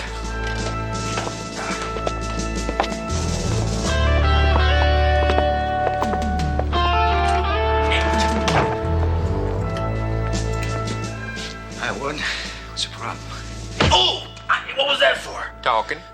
I didn't talk, he did. My mistake. It's come to my attention that you two are planning to break out of here this morning. Us? No. That just must be a prison rumor. You know how convicts are. Just like old ladies. You're lying. It's true, isn't it, Clive? I'm afraid so, yes. You picked a great time to tell the truth. The deal was for 1. 2's a bigger risk for me. It's going to cost you extra. Well, 50,000 ought to be worth the risk. Take plastic. If only Papillon would have had a gold card. You see, you make a woman a warden and a breakout is cakewalk. The Mercedes is gassed up and waiting. Thanks, Warden. Money talks, money walks. So, just exactly where are we, huh? Oh, on a deserted country road. But exactly, where are we going? To a deserted farmhouse.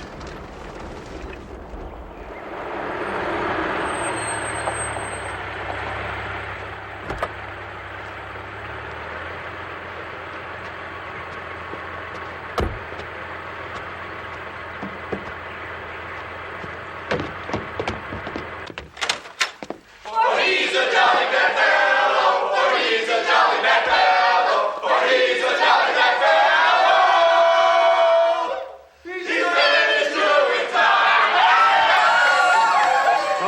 balloons, bimbos. Eh? It's almost worth doing 20 years for, Nick.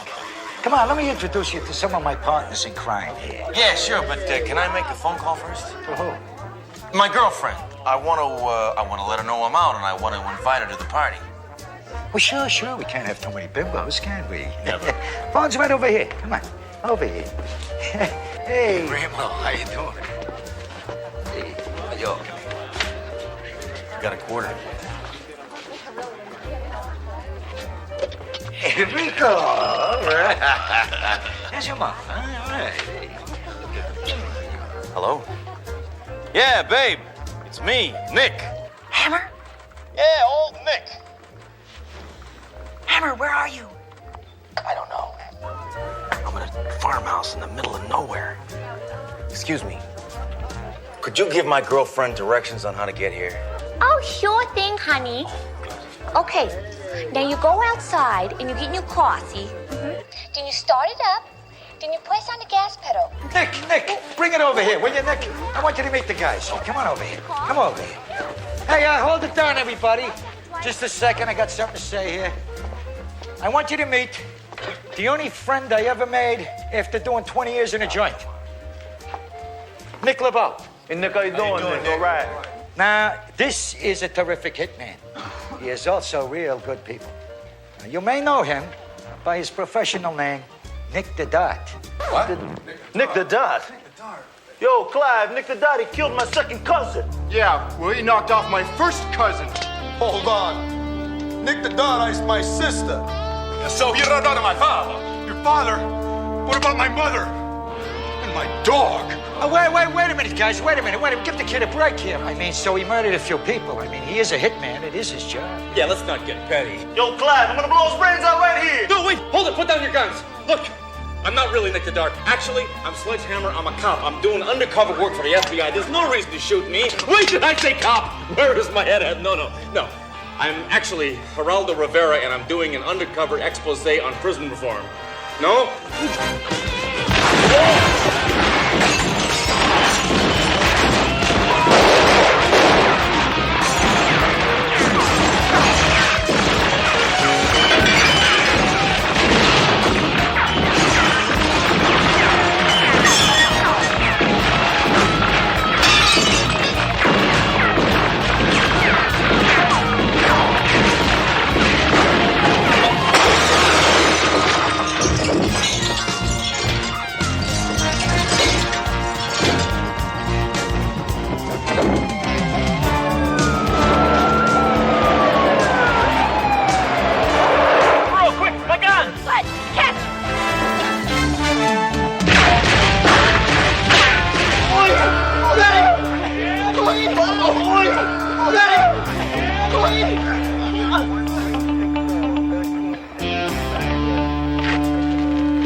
Happiness is a warm gun.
Listen up. These red pens indicate the trail of the hooded hood.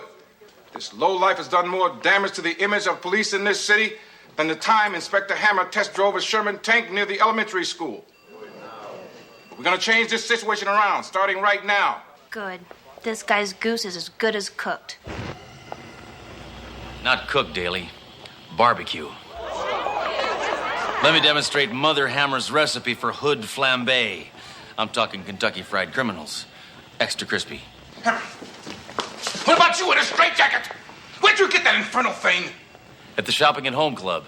I buy 2 more and I get a free cluster bomb. Watch this. Put it away before you broil somebody that I like. No, I'm very accurate with this thing, sir. I could burn that book right there. I'll burn that. Cap! The hooded madman just robbed the widows and orphans savings and loan. Major, that's impossible. That place is impregnable. Oh, relax, Captain. There's nothing to worry about. It's not our money. That's where the police pension fund is kept. What? Now that's hitting below the badge. You wait till I get my hands on that slime ball. I'll make him a widow and an orphan. Hammer, we've got to find the slime ball first. Wait a minute. Why don't we make him find us? Captain, I think I know how we can replace the pension fund and trap this meandering meatball all at the same time. We'll hold a telethon, and we'll nail him when he shows up. Hammer, have you been hit over the head recently? No. The plan is foolproof, Captain. Telethons make millions all the time. Now all we have to do is find some dimwit who's willing to make a fool of himself on TV to be our MC. That is the most preposterous thing that I have ever heard. We will have a telethon over my dead body. Haba Nagila, Haba Nagila, pain was my heart. Haba na na na na, Haba na na na, Haba na na na, pain was my heart.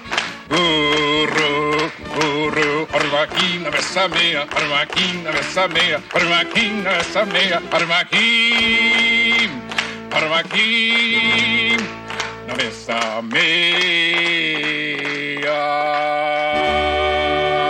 Oh, yeah. Thank you, Greg, for your kind applause. And now that we approach our 11th hour, Officer Daly, what is our total? $287,003. Thank you, my friends. That's great. That means in another, 2,000 years, we should be almost halfway home. Here's Officer Fletcher Mayjoy with one of my favorites, the mating calls of the great yellow-bellied sapsucker. Thanks, Captain.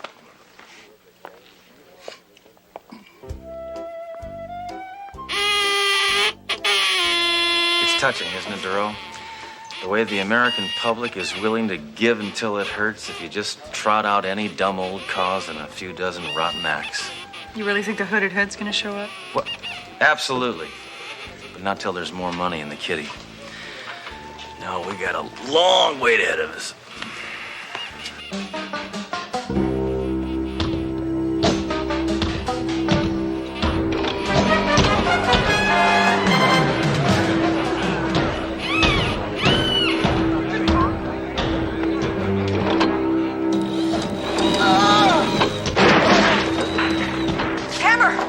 Not a man, he's an android. I don't need a gun. I need a can opener.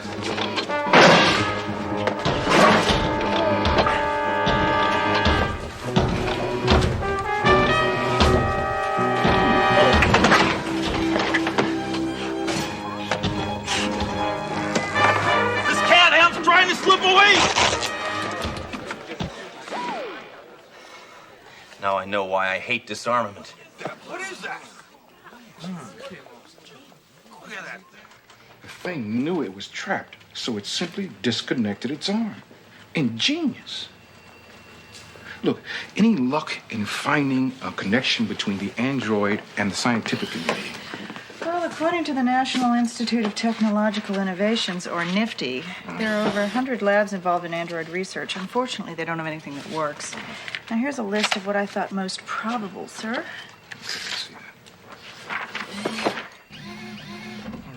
Right? Okay, why don't you, just see what you... Hammer! Leave that thing alone as evidence. I didn't. Get away from it! No, Shut up! Okay.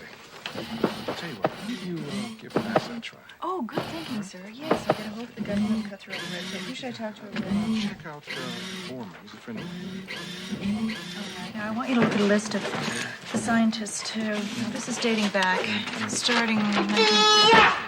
Hammer! I'm having trouble, sir. You're trouble! No. Get away from that thing! I told you do it's it. evidence! Stay away from it! Shut up! So this is dating through 1952. Maybe starting the 70s. I mean, they weren't really doing anything. Doro, we've got to go all the way back as far as we can. We give NASA a try. There's a bunch of other names. I have this, but Hammer! What the hell are you doing? Well, this thing is just finding the clue we've been looking for all along, sir. Androids are us. Better check it out.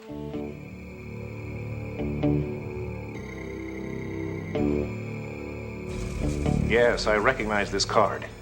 I was going to notify the police as soon as I heard about the robberies, but it all happened so fast. Right. Read him his rights, Duro, while I beat him up. This is the man behind the one-man tidal wave of crime. maybe it isn't. Go on, Dr. Deco. Arthur Deco. Don't call me Art. I am not a criminal. I created androids to improve the quality of life at the flick of a switch.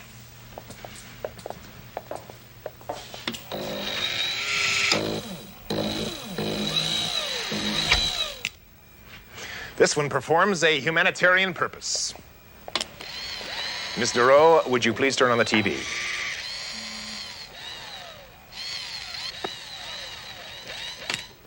It will allow no human being to watch designing women.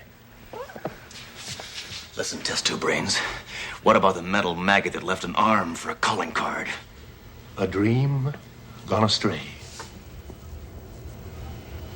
I was not content to create mere domestic androids. No!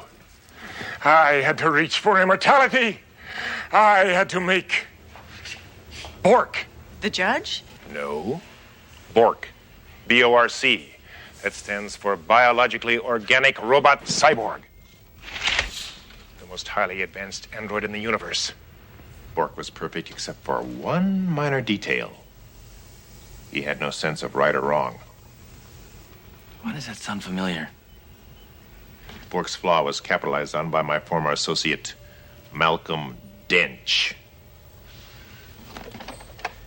Dench left this message the night he took Bork off to a life of crime.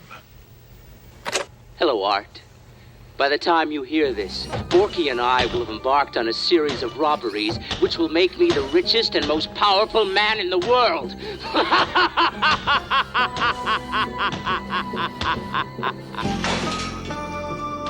How's he gonna become Bill Cosby?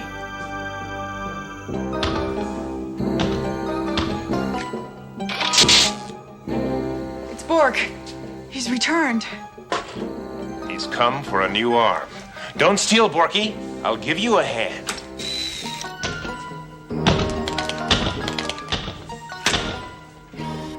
Dench disrupted the discipline frequency. Forget it. The steel-plated sleaze is mine. Sledge.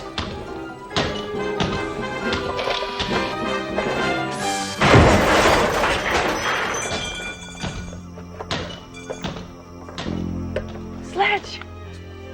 Sledge! Doctor, he's dead.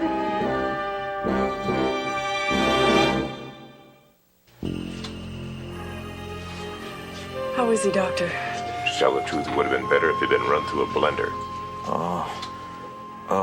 Where am I? Am I gonna be okay? Yes. Of course you're gonna be all right. Nothing can keep you down. Oh, good. Then help me up so I can nail that walking trash can. No, Sledge, you can't. You're in a full body cast. Then give me a bazooka and a wheelchair. I'll show you even shut-ins can kill. No. Shh, be quiet. It's the only way you can heal yourself. Detective Duro, perhaps you'd like to call Hammer's insurance company while there's still time to raise the coverage. I'm gonna go buy you a teddy bear in the gift shop. Hammer, there's an alternative to your critical condition. No, forget it. No, the nurse already tried to talk me into euthanasia. I'm not buying it. Doesn't have a money-back guarantee. I have a theory that I can link android cybernetics to the central nervous system of a human being. It's never been tried, but if it works... If it works? It could give you the strength to defeat Bork. If it doesn't work? You'll die the most agonizing, horrible death known to mankind. I can live with that. Let's do it. My boy.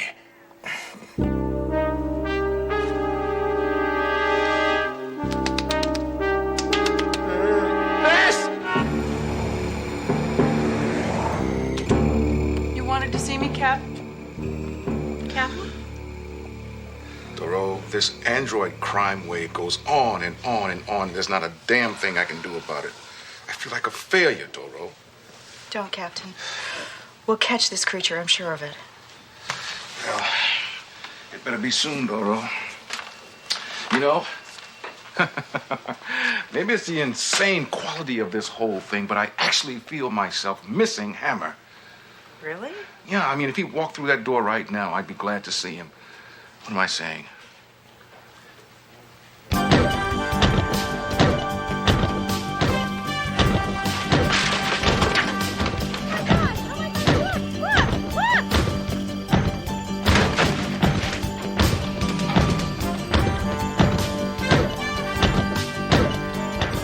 There is a lot of crime. Everywhere I look, crime, crime. Hammer, is that you? I am no longer Sledgehammer.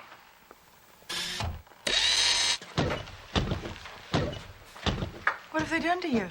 I am now Hammeroid.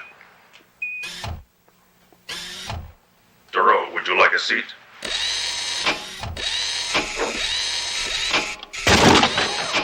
Sorry, I still don't know my androidal power.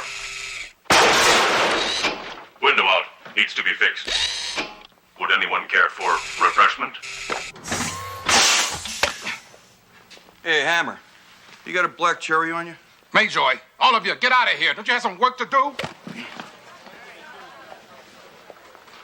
Hammer, why'd you do it? To defeat Bork, I have the power of 500 locomotives.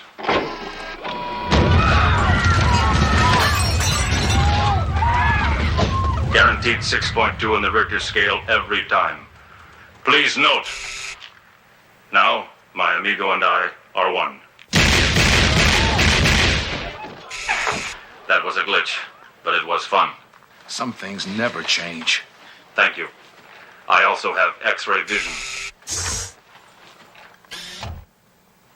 Nice Teddy, Thoreau. Interesting lacework. You're not human anymore. You're a heartless, thoughtless thing without a soul.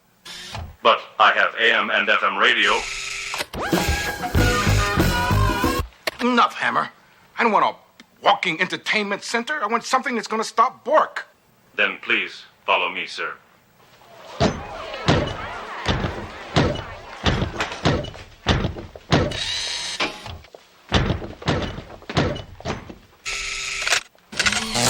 What a rush. Computing. Work. Yes! Bork has stolen $600,317,000 from Malcolm Dench. An analysis of Dench's psychological profile indicates he will use the money to build an android army. Android army, of course. That's just what a monomaniacal nobody like Dench would do. He's going to need massive amounts of technology and illegal arms. Arms. Thank you. A search through the file on arms dealers with technological capabilities gives us... skull fracture. The notorious mercenary General Skull Fracture. He's in town at the Napalmer House for the International Convention of Megalomaniacs. I will patch into his private line and arrange a meeting. Fracture will be eager to meet with his best customer. I am also equipped with a voice simulator. Pretty neat, huh, Nancy? Fracture. Dench here. I want you to meet me at once. Now.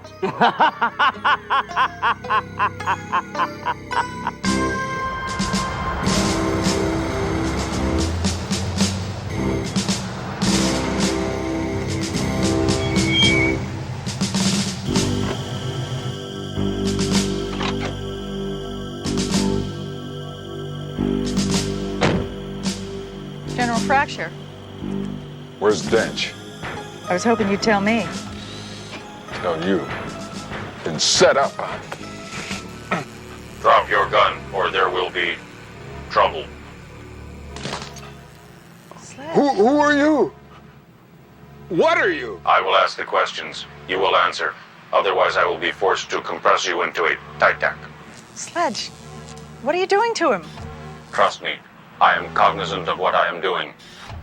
I am regressing his mind to age 3. Now, where is Dench? I want a cookie. Thoreau, do you have such an item? No. I want a cookie. I want a cookie. Thoreau, see if you have anything that is cookie-like in appearance. Got a compact. Adequate. Now, there is your cookie. Now, where is Dench? Coconut. More cookie.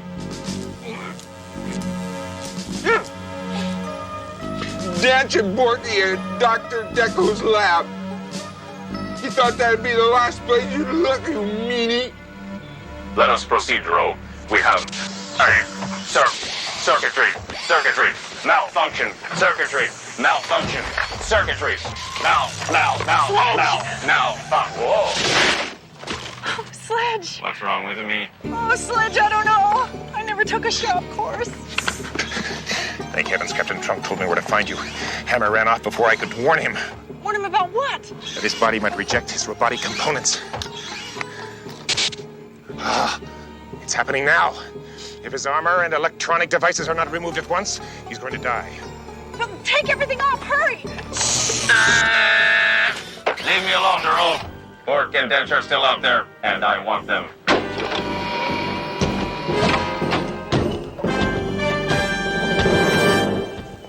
Excellent, Borky. Soon my first battalion of terror androids will be complete, and the world will be mine. Right. I love you. Not now. Work. It's time to pack up and haul burrow. Some crazy half-android cop knows you're here. Let him come. We're ready, aren't we, Borky? I love you. I honestly love you. Not now. Now I want you in a fighting mode. Kill, kill, kill, kill.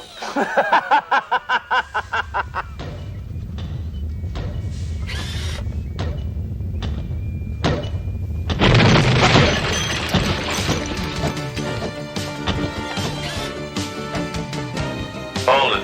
You are both under arrest.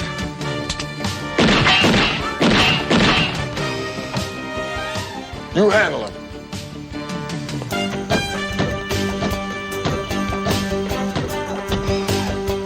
Party is terminated. Stench. That's Dench. Whatever. Bork. Seize him.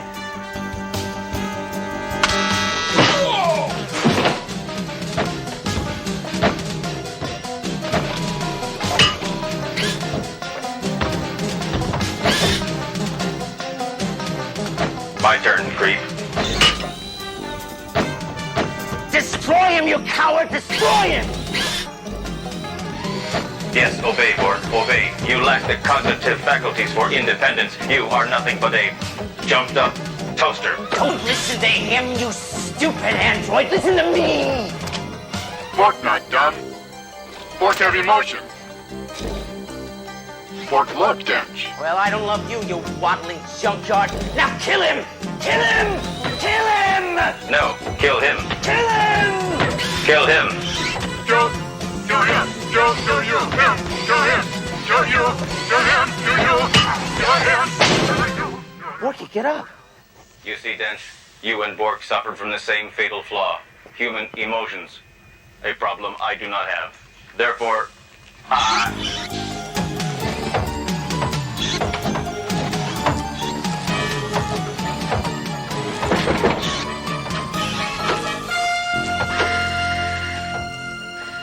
Freeze, Dench, it's over.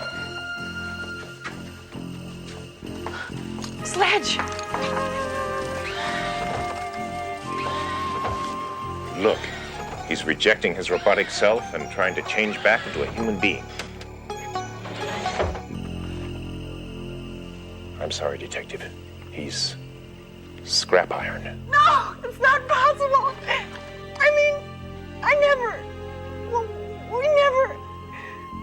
He's dead. Farewell, Sledge. Farewell, my lovely. Dory. Sledge, you're alive. Captain, he's alive. Terrific.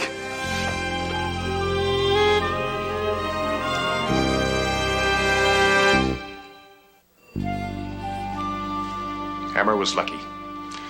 It wasn't designed that way, but I was able to convert his armored cybernetic shell into a super healing body cast. He is now completely well. Well? Well is a relative term, Doctor. Well. Sledge, we're glad you're back, but if you're completely well, what's wrong with your arm? Listen, I gotta run. I'm late for the Jungle Warfare Singles weekend at the Ranger Base. Hammer, what are you hiding? Nothing! Well, this. I just gotten sort of attached to it. Actually, I think I finally got the hang of it.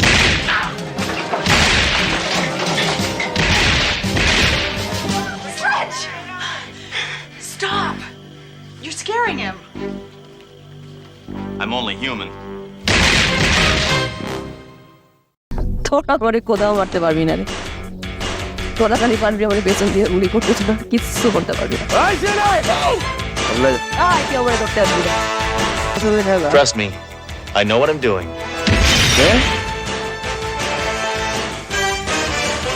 চল কই জানি কাটা সরাইতে আপনার কি জ্ঞান বুদ্ধির লোক পাইছে ভাইজান হ্যাঁ আমাকে কাটাকে টিকার শিউলি টিকা গ্রামে নাই মরে গেছে যদি বেঁচে থাকতো একদিন গ্রামে আইতো শিউলি আছে পুকুরে মাছ বেচে খাইতেছে ওই শালির ঘরে শালি আমার এই বাপ তুই লাগালে দিছি ওই আমারে কয় আমি মিলু নাকি কিছু না আমি নাকি ফাঁকা আমি কিচ্ছু করতে পারব না এবার প্যাটের মধ্যে পিল করবো আর প্যাডি পারা ধরে করবো এই দেখ এই শালি দেখ আমি কি করতে পারি তো খাই দিলাম এই কি করতেছ কি করতে পারছস ভেবেছে তো চলো আমি আবার কেন কি চেয়ে করছো তুমি গুলি দেওয়া পালে প্যান্ট দিয়ে পালাও ভাইজান ওরা লাগবে গোলাগুলির খেলায় কত প্লেয়ার পছন্দ না ভাইসা আপনি জানেন Throw the senile old loser off my set. I want him out of my sight now. I'm so sorry, Mr. Legarsky. Why don't you just come along with me? Unhand me, sir. Vincent Legarsky always makes his exits.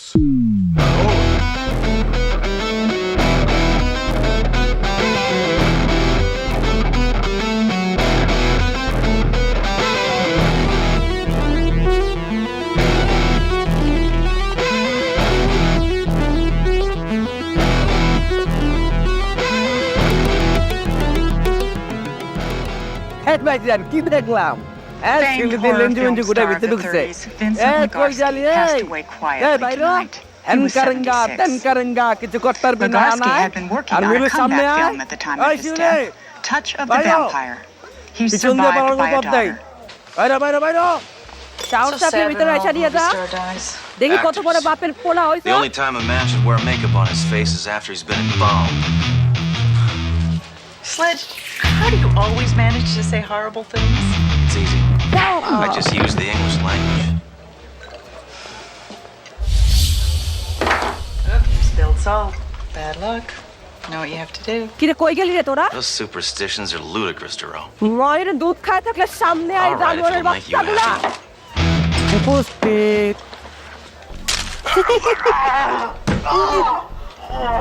after a bath this Bad news.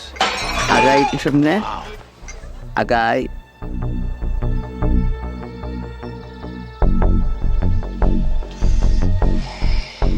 নাম জোরে নাম Smacked his way through a polygraph. বুঝলি তুই ঠিক হয়েছিস ছোটবেলার মায়ের দুধ খেতে পারি নাই ঘুরে গেছিল তো গল্প হয়েছে গাভীর দুধ আর গুঁড়ো দুধ খেয়ে এই ভাইজান মিথ্যা কইছি একদম ঠিক কথা বিশ্বাস তোরে এখানে মারব না তোরা পরে কোথাও মারতে পারবি না রে তোরা খালি পারবি আমার পেছন দিয়ে গুলি করতেছিল কিচ্ছু করতে পারবি না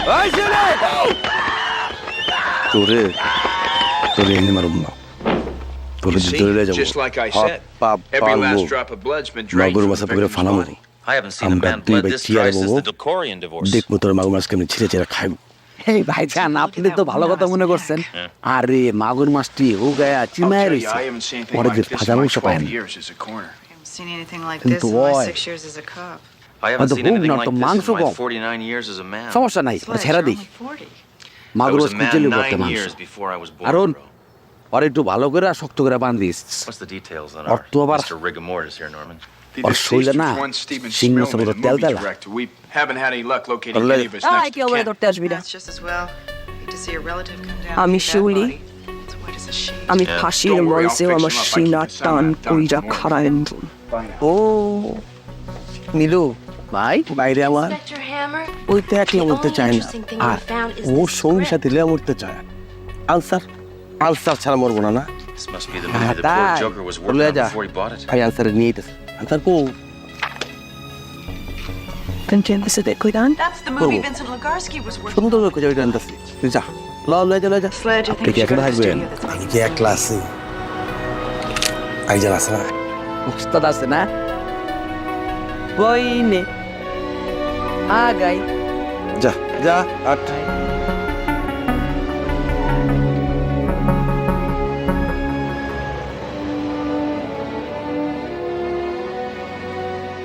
আমি এইখানে আজকে মালিক ভাইয়ের খাতা বিলাইছি রে নিল তোর এই খেলনার পিস্তলের সামনে Are you দাঁড়াইছে Seth না Campbell, the producer? Police officers? যদিও আসল নকল কোনো পিস্তল নেই টিক্কা ডরায় না আমি তোরে পুলিশের হাতে তুলে দিছিলাম We just got the call that ভাবছিলাম আইন তোর বিচার করব কিন্তু তুই আইনের চোখ ফাঁকি দিলে I'm going to be blunt with you, Mr. Tikka Campbell. Your robot director ট্রাম্পে was ফাঁকি murdered, দিতে পারিনি না Milu and his demise was meant to appear to be death by That's right. Do you have any idea what's the person who would have trained a young director in all his blood? I am in total state of shock. First myself, now my director. I thought yesterday What happened yesterday? Smillman was referred by Vincent Legarsky. Anybody else know? Please keep in mind that he is the most upset of all of us. He has suffered tremendous personal loss. All of her closest had cancer.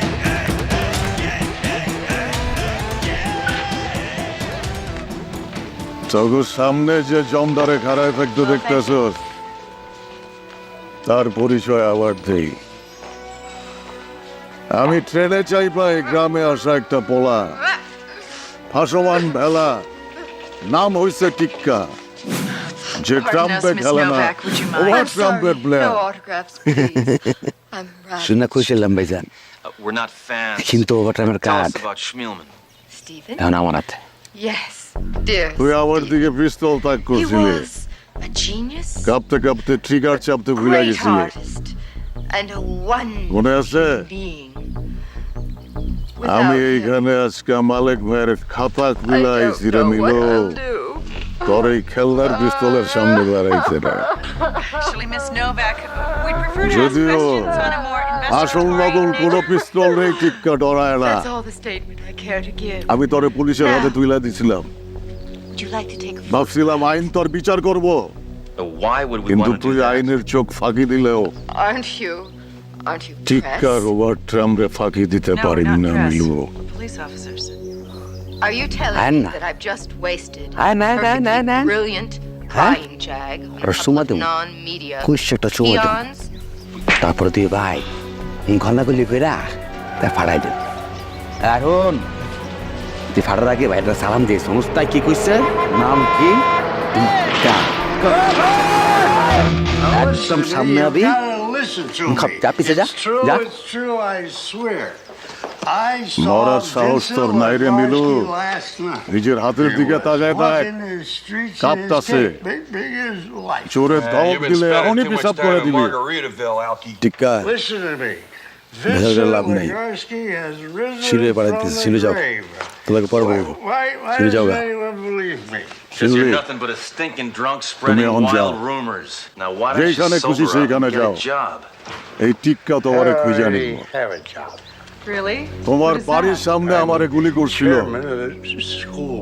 Milu করে নাই কারণ নিজেই দৌড়ে উপরে আসছিল পুলিশেও করে নাই বাকি থাকলা তুমি answer Was that dead guy Vincent Legarsky from the movies? Not another space cadet. What's going on? এই হিসাব পরে মিলামো Report from this civilian আজকা claims that she saw মালিক ভাইয়ের হিসাব ক্লোজ করুন That's right. I was standing on a Milo, street corner minding তুই my এক own পাও business, লড়বি না। which is my body, when this guy came up and মিলুর introduced সাথে যারা himself মরতে as চাও Count তারা Laura. থাকো He said he wanted to bite me in the Shiuli, neck তুমি and যাও। suck out all my blood. What did you do? I told him it would cost $20. After that, he took off. Where'd you get those red marks on your neck? From this cow person? Nah, one of your cops gave them to me when I was riding up in the elevator. দেখছস Now, Duro, I know টাকা what you're দিয়া going to say, পোলাপান and বুঝলে the কেমনে answer ভাইগা is যায় impossible. আগো Well, ফালায় you ভাইগা can't ignore গেছে the supernatural দেখ overtones tikka in this case. Look, I only put credence in things that have been absolutely proven to exist. I don't believe in vampires, in ghosts, UFOs, the Warren Report. They're all malarkey. Okay, well, I'm not afraid of a minute. This case gives me the creeps. Sorry, Duro. I don't scare that easily. Oh, Hammer! Yeah. Did you get the Tika. message? What? Your ex-wife called. অনেক দিন পর Said last month's alimony check got রক্তের lost. সম্পর্ক আমি খুঁজে Send পাইনি her another one. এই রক্তের খেলা বন্ধ করে রক্তের সম্পর্ক গেছে জায়গা বড় কথাই বলো যাইতেছি কিন্তু তোর সাথে আমার হিসাব রয়ে গেল menu It appears the late রয়ে গেল actor আরো Vincent অনেক Legarsky কিছুই is getting more publicity in death than he did in টিক্কার life. খেলা চলতেই থাকবো Numerous city residents have পরিবার reportedly থাকুক cited the বা না deceased film থাকুক star.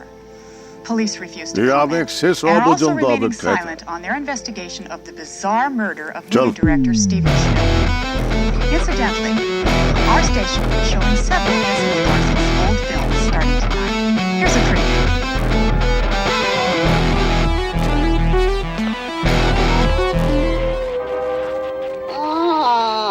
The children of Get smart, and he did this little guest star part and wore all the makeup during the werewolf and mummy, little things just for stills. But he said, I'm an actor, and he's a great character actor. Could do any accent and everything. He's wonderful. But of course, people know him best as Doc from Love Boat. So it's ironic, isn't it? A character actor who, is a man of 1,000 faces, then becomes Doc from Love Boat. So, I mean, I went on a cruise once. And I remember when I met, they have a thing where you meet everybody on the crew, and I said, they said, here's the ship's doctor. And I go, oh, I know what you do.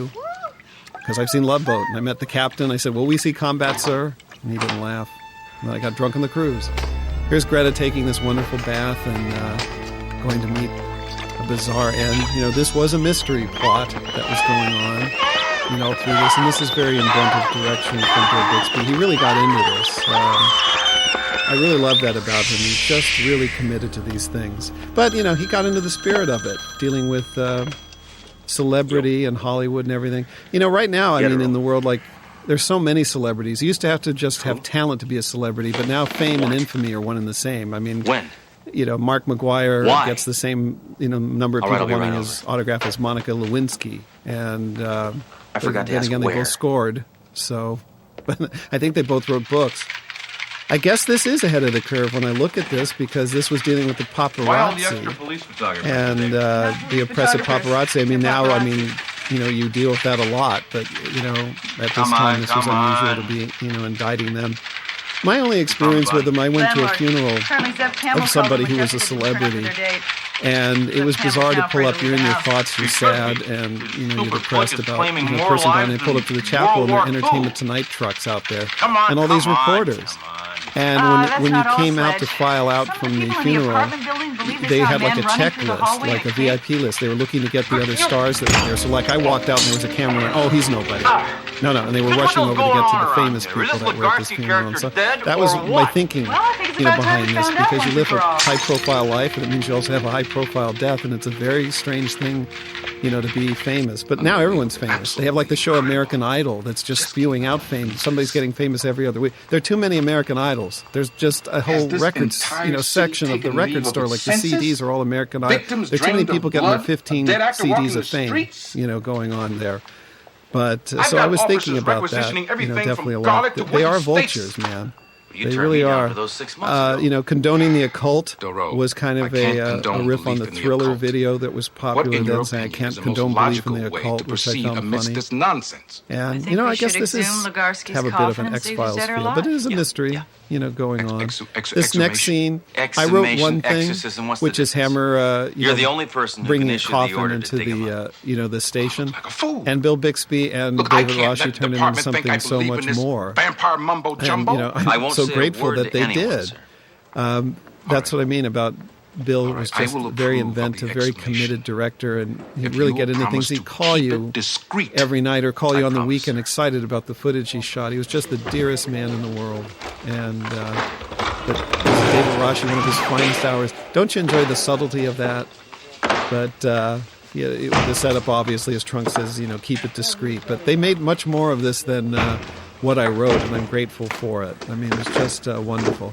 And, there are less extras in the precinct, but the way Bill Bixby shoots it with these wide angles and everything like that, you'll never know it. Actually, I was able to... The only reason I got through the second season was because of Bill Bixby. He was very helpful to me because he was sane and he was respected. And so he could help me fight for things and get them, against the studio, because he was doing Incredible Hulk movies for them.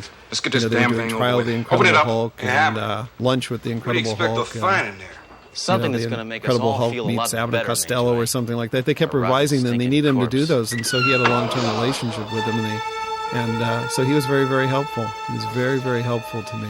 And This Legorsky guy survived by a daughter, I just right? miss him all the more. Yes, apparently I really she'd do. been living with him. But Well, if Legorsky's drawing daughter a lot wants to from survive, she better be able to answer classic some Universal questions. horror movies. I'm an aficionado on those, and this next scene, is obviously I'm telling you the truth. immersed My father's in body that. was cremated. Because of digital Burying that empty technology, coffin was merely a and the formality sound is so much better on this. You'll So probably you're telling hear us the your lightning father's machines positively dead? clicking I a should little hope bit, so. and that's kind of the charm Last of it. week I That is spread Deborah his Wakeham, ashes all one of over my the favorite 605 actresses. freeway. I was pretty obsessed with Deborah keeping Wakeham. with his It's last easy request? to see why. She's No, just I was awesome. She driving looks to gorgeous. She's a great actress, a really cool lady. And she's from Follow Canada, me. Let which me share just like the best bottled water, But I wrote this part specifically for her, and she did it and did a great accent. Just looked gorgeous. Because I didn't want it to be like an Elvira. I wanted it to I love Elvira, by the way, but I wanted it to be like a real person you hadn't seen before. Even though it was campy, I wanted it to be a character that you would listen to, and not be played as kitsch, totally. The music in the background is a classical piece that I think it was Lance Rubin, the composer. I was telling him actually the music to use. This It's room either is Bach or testimony Beethoven. to my father's genius. But it was music used in an old Everything you 1930s need to know The Black about Cat, Universal movie with in Karloff this and Lugosi. Well, And this not speech was very important to me. It was saying everything, things that I Miss felt about Legarsky. Hollywood, and Tell me was why the your point of the father's episode. I love the director art and direction. co-star are If you dead. see some of And the tell me why posters in the every schmo background in representing town the horror has film seen the stars' old career, it's man roaming the things streets like like Kramer some sort of versus boogeyman. Vampire Tell and me The that, Color Miss of Mummy. Legarsky. If I you can have see no those idea titles what you are doing little talking riffs, and I think there's an award there in the background that's from like the Count Dracula Society. It looks like Forrest Ackerman's living room, who is Ms. the Legarsky, Famous under what Monsters exact magazines, has all the circumstances props did of you horror photograph movies. Like, he has all this horror in his living room. I have it too, but it's called and My he Junk. just quietly went to sleep. But I was told to stop making jokes on Mr. Belvedere Never because I was always taking riffs on hope that he show I wasn't hate on watching Mr. ABC. I took Belvedere. the final one on I this. didn't I only think did the old one in the fellow season, went but I out made sure it suffering. was cataclysmic, this Oh, joke but right how my there. father did Basically saying a suffer. guy died watching He Mr. was Belvedere dealt and he the went out cruelest suffering. punishment And I encountered one of the producers of Mr. Belvedere in a restaurant after this aired, and it was a dramatic scene. He confronted me. He came up to the table, and he sounded like Charlton Heston in one of those movies like The Planet of the Apes. He said, literally said, "You bastard." He said it like that, saying, "You bastard." Congratulations. I mean, it was a tense scene. That little I mean, it acceptance was, speech for you know, best and I stood up to him and say, supporting it's all psycho just a just joke. And he goes, revealed you the just wouldn't stop. What's wrong with you? And I don't know.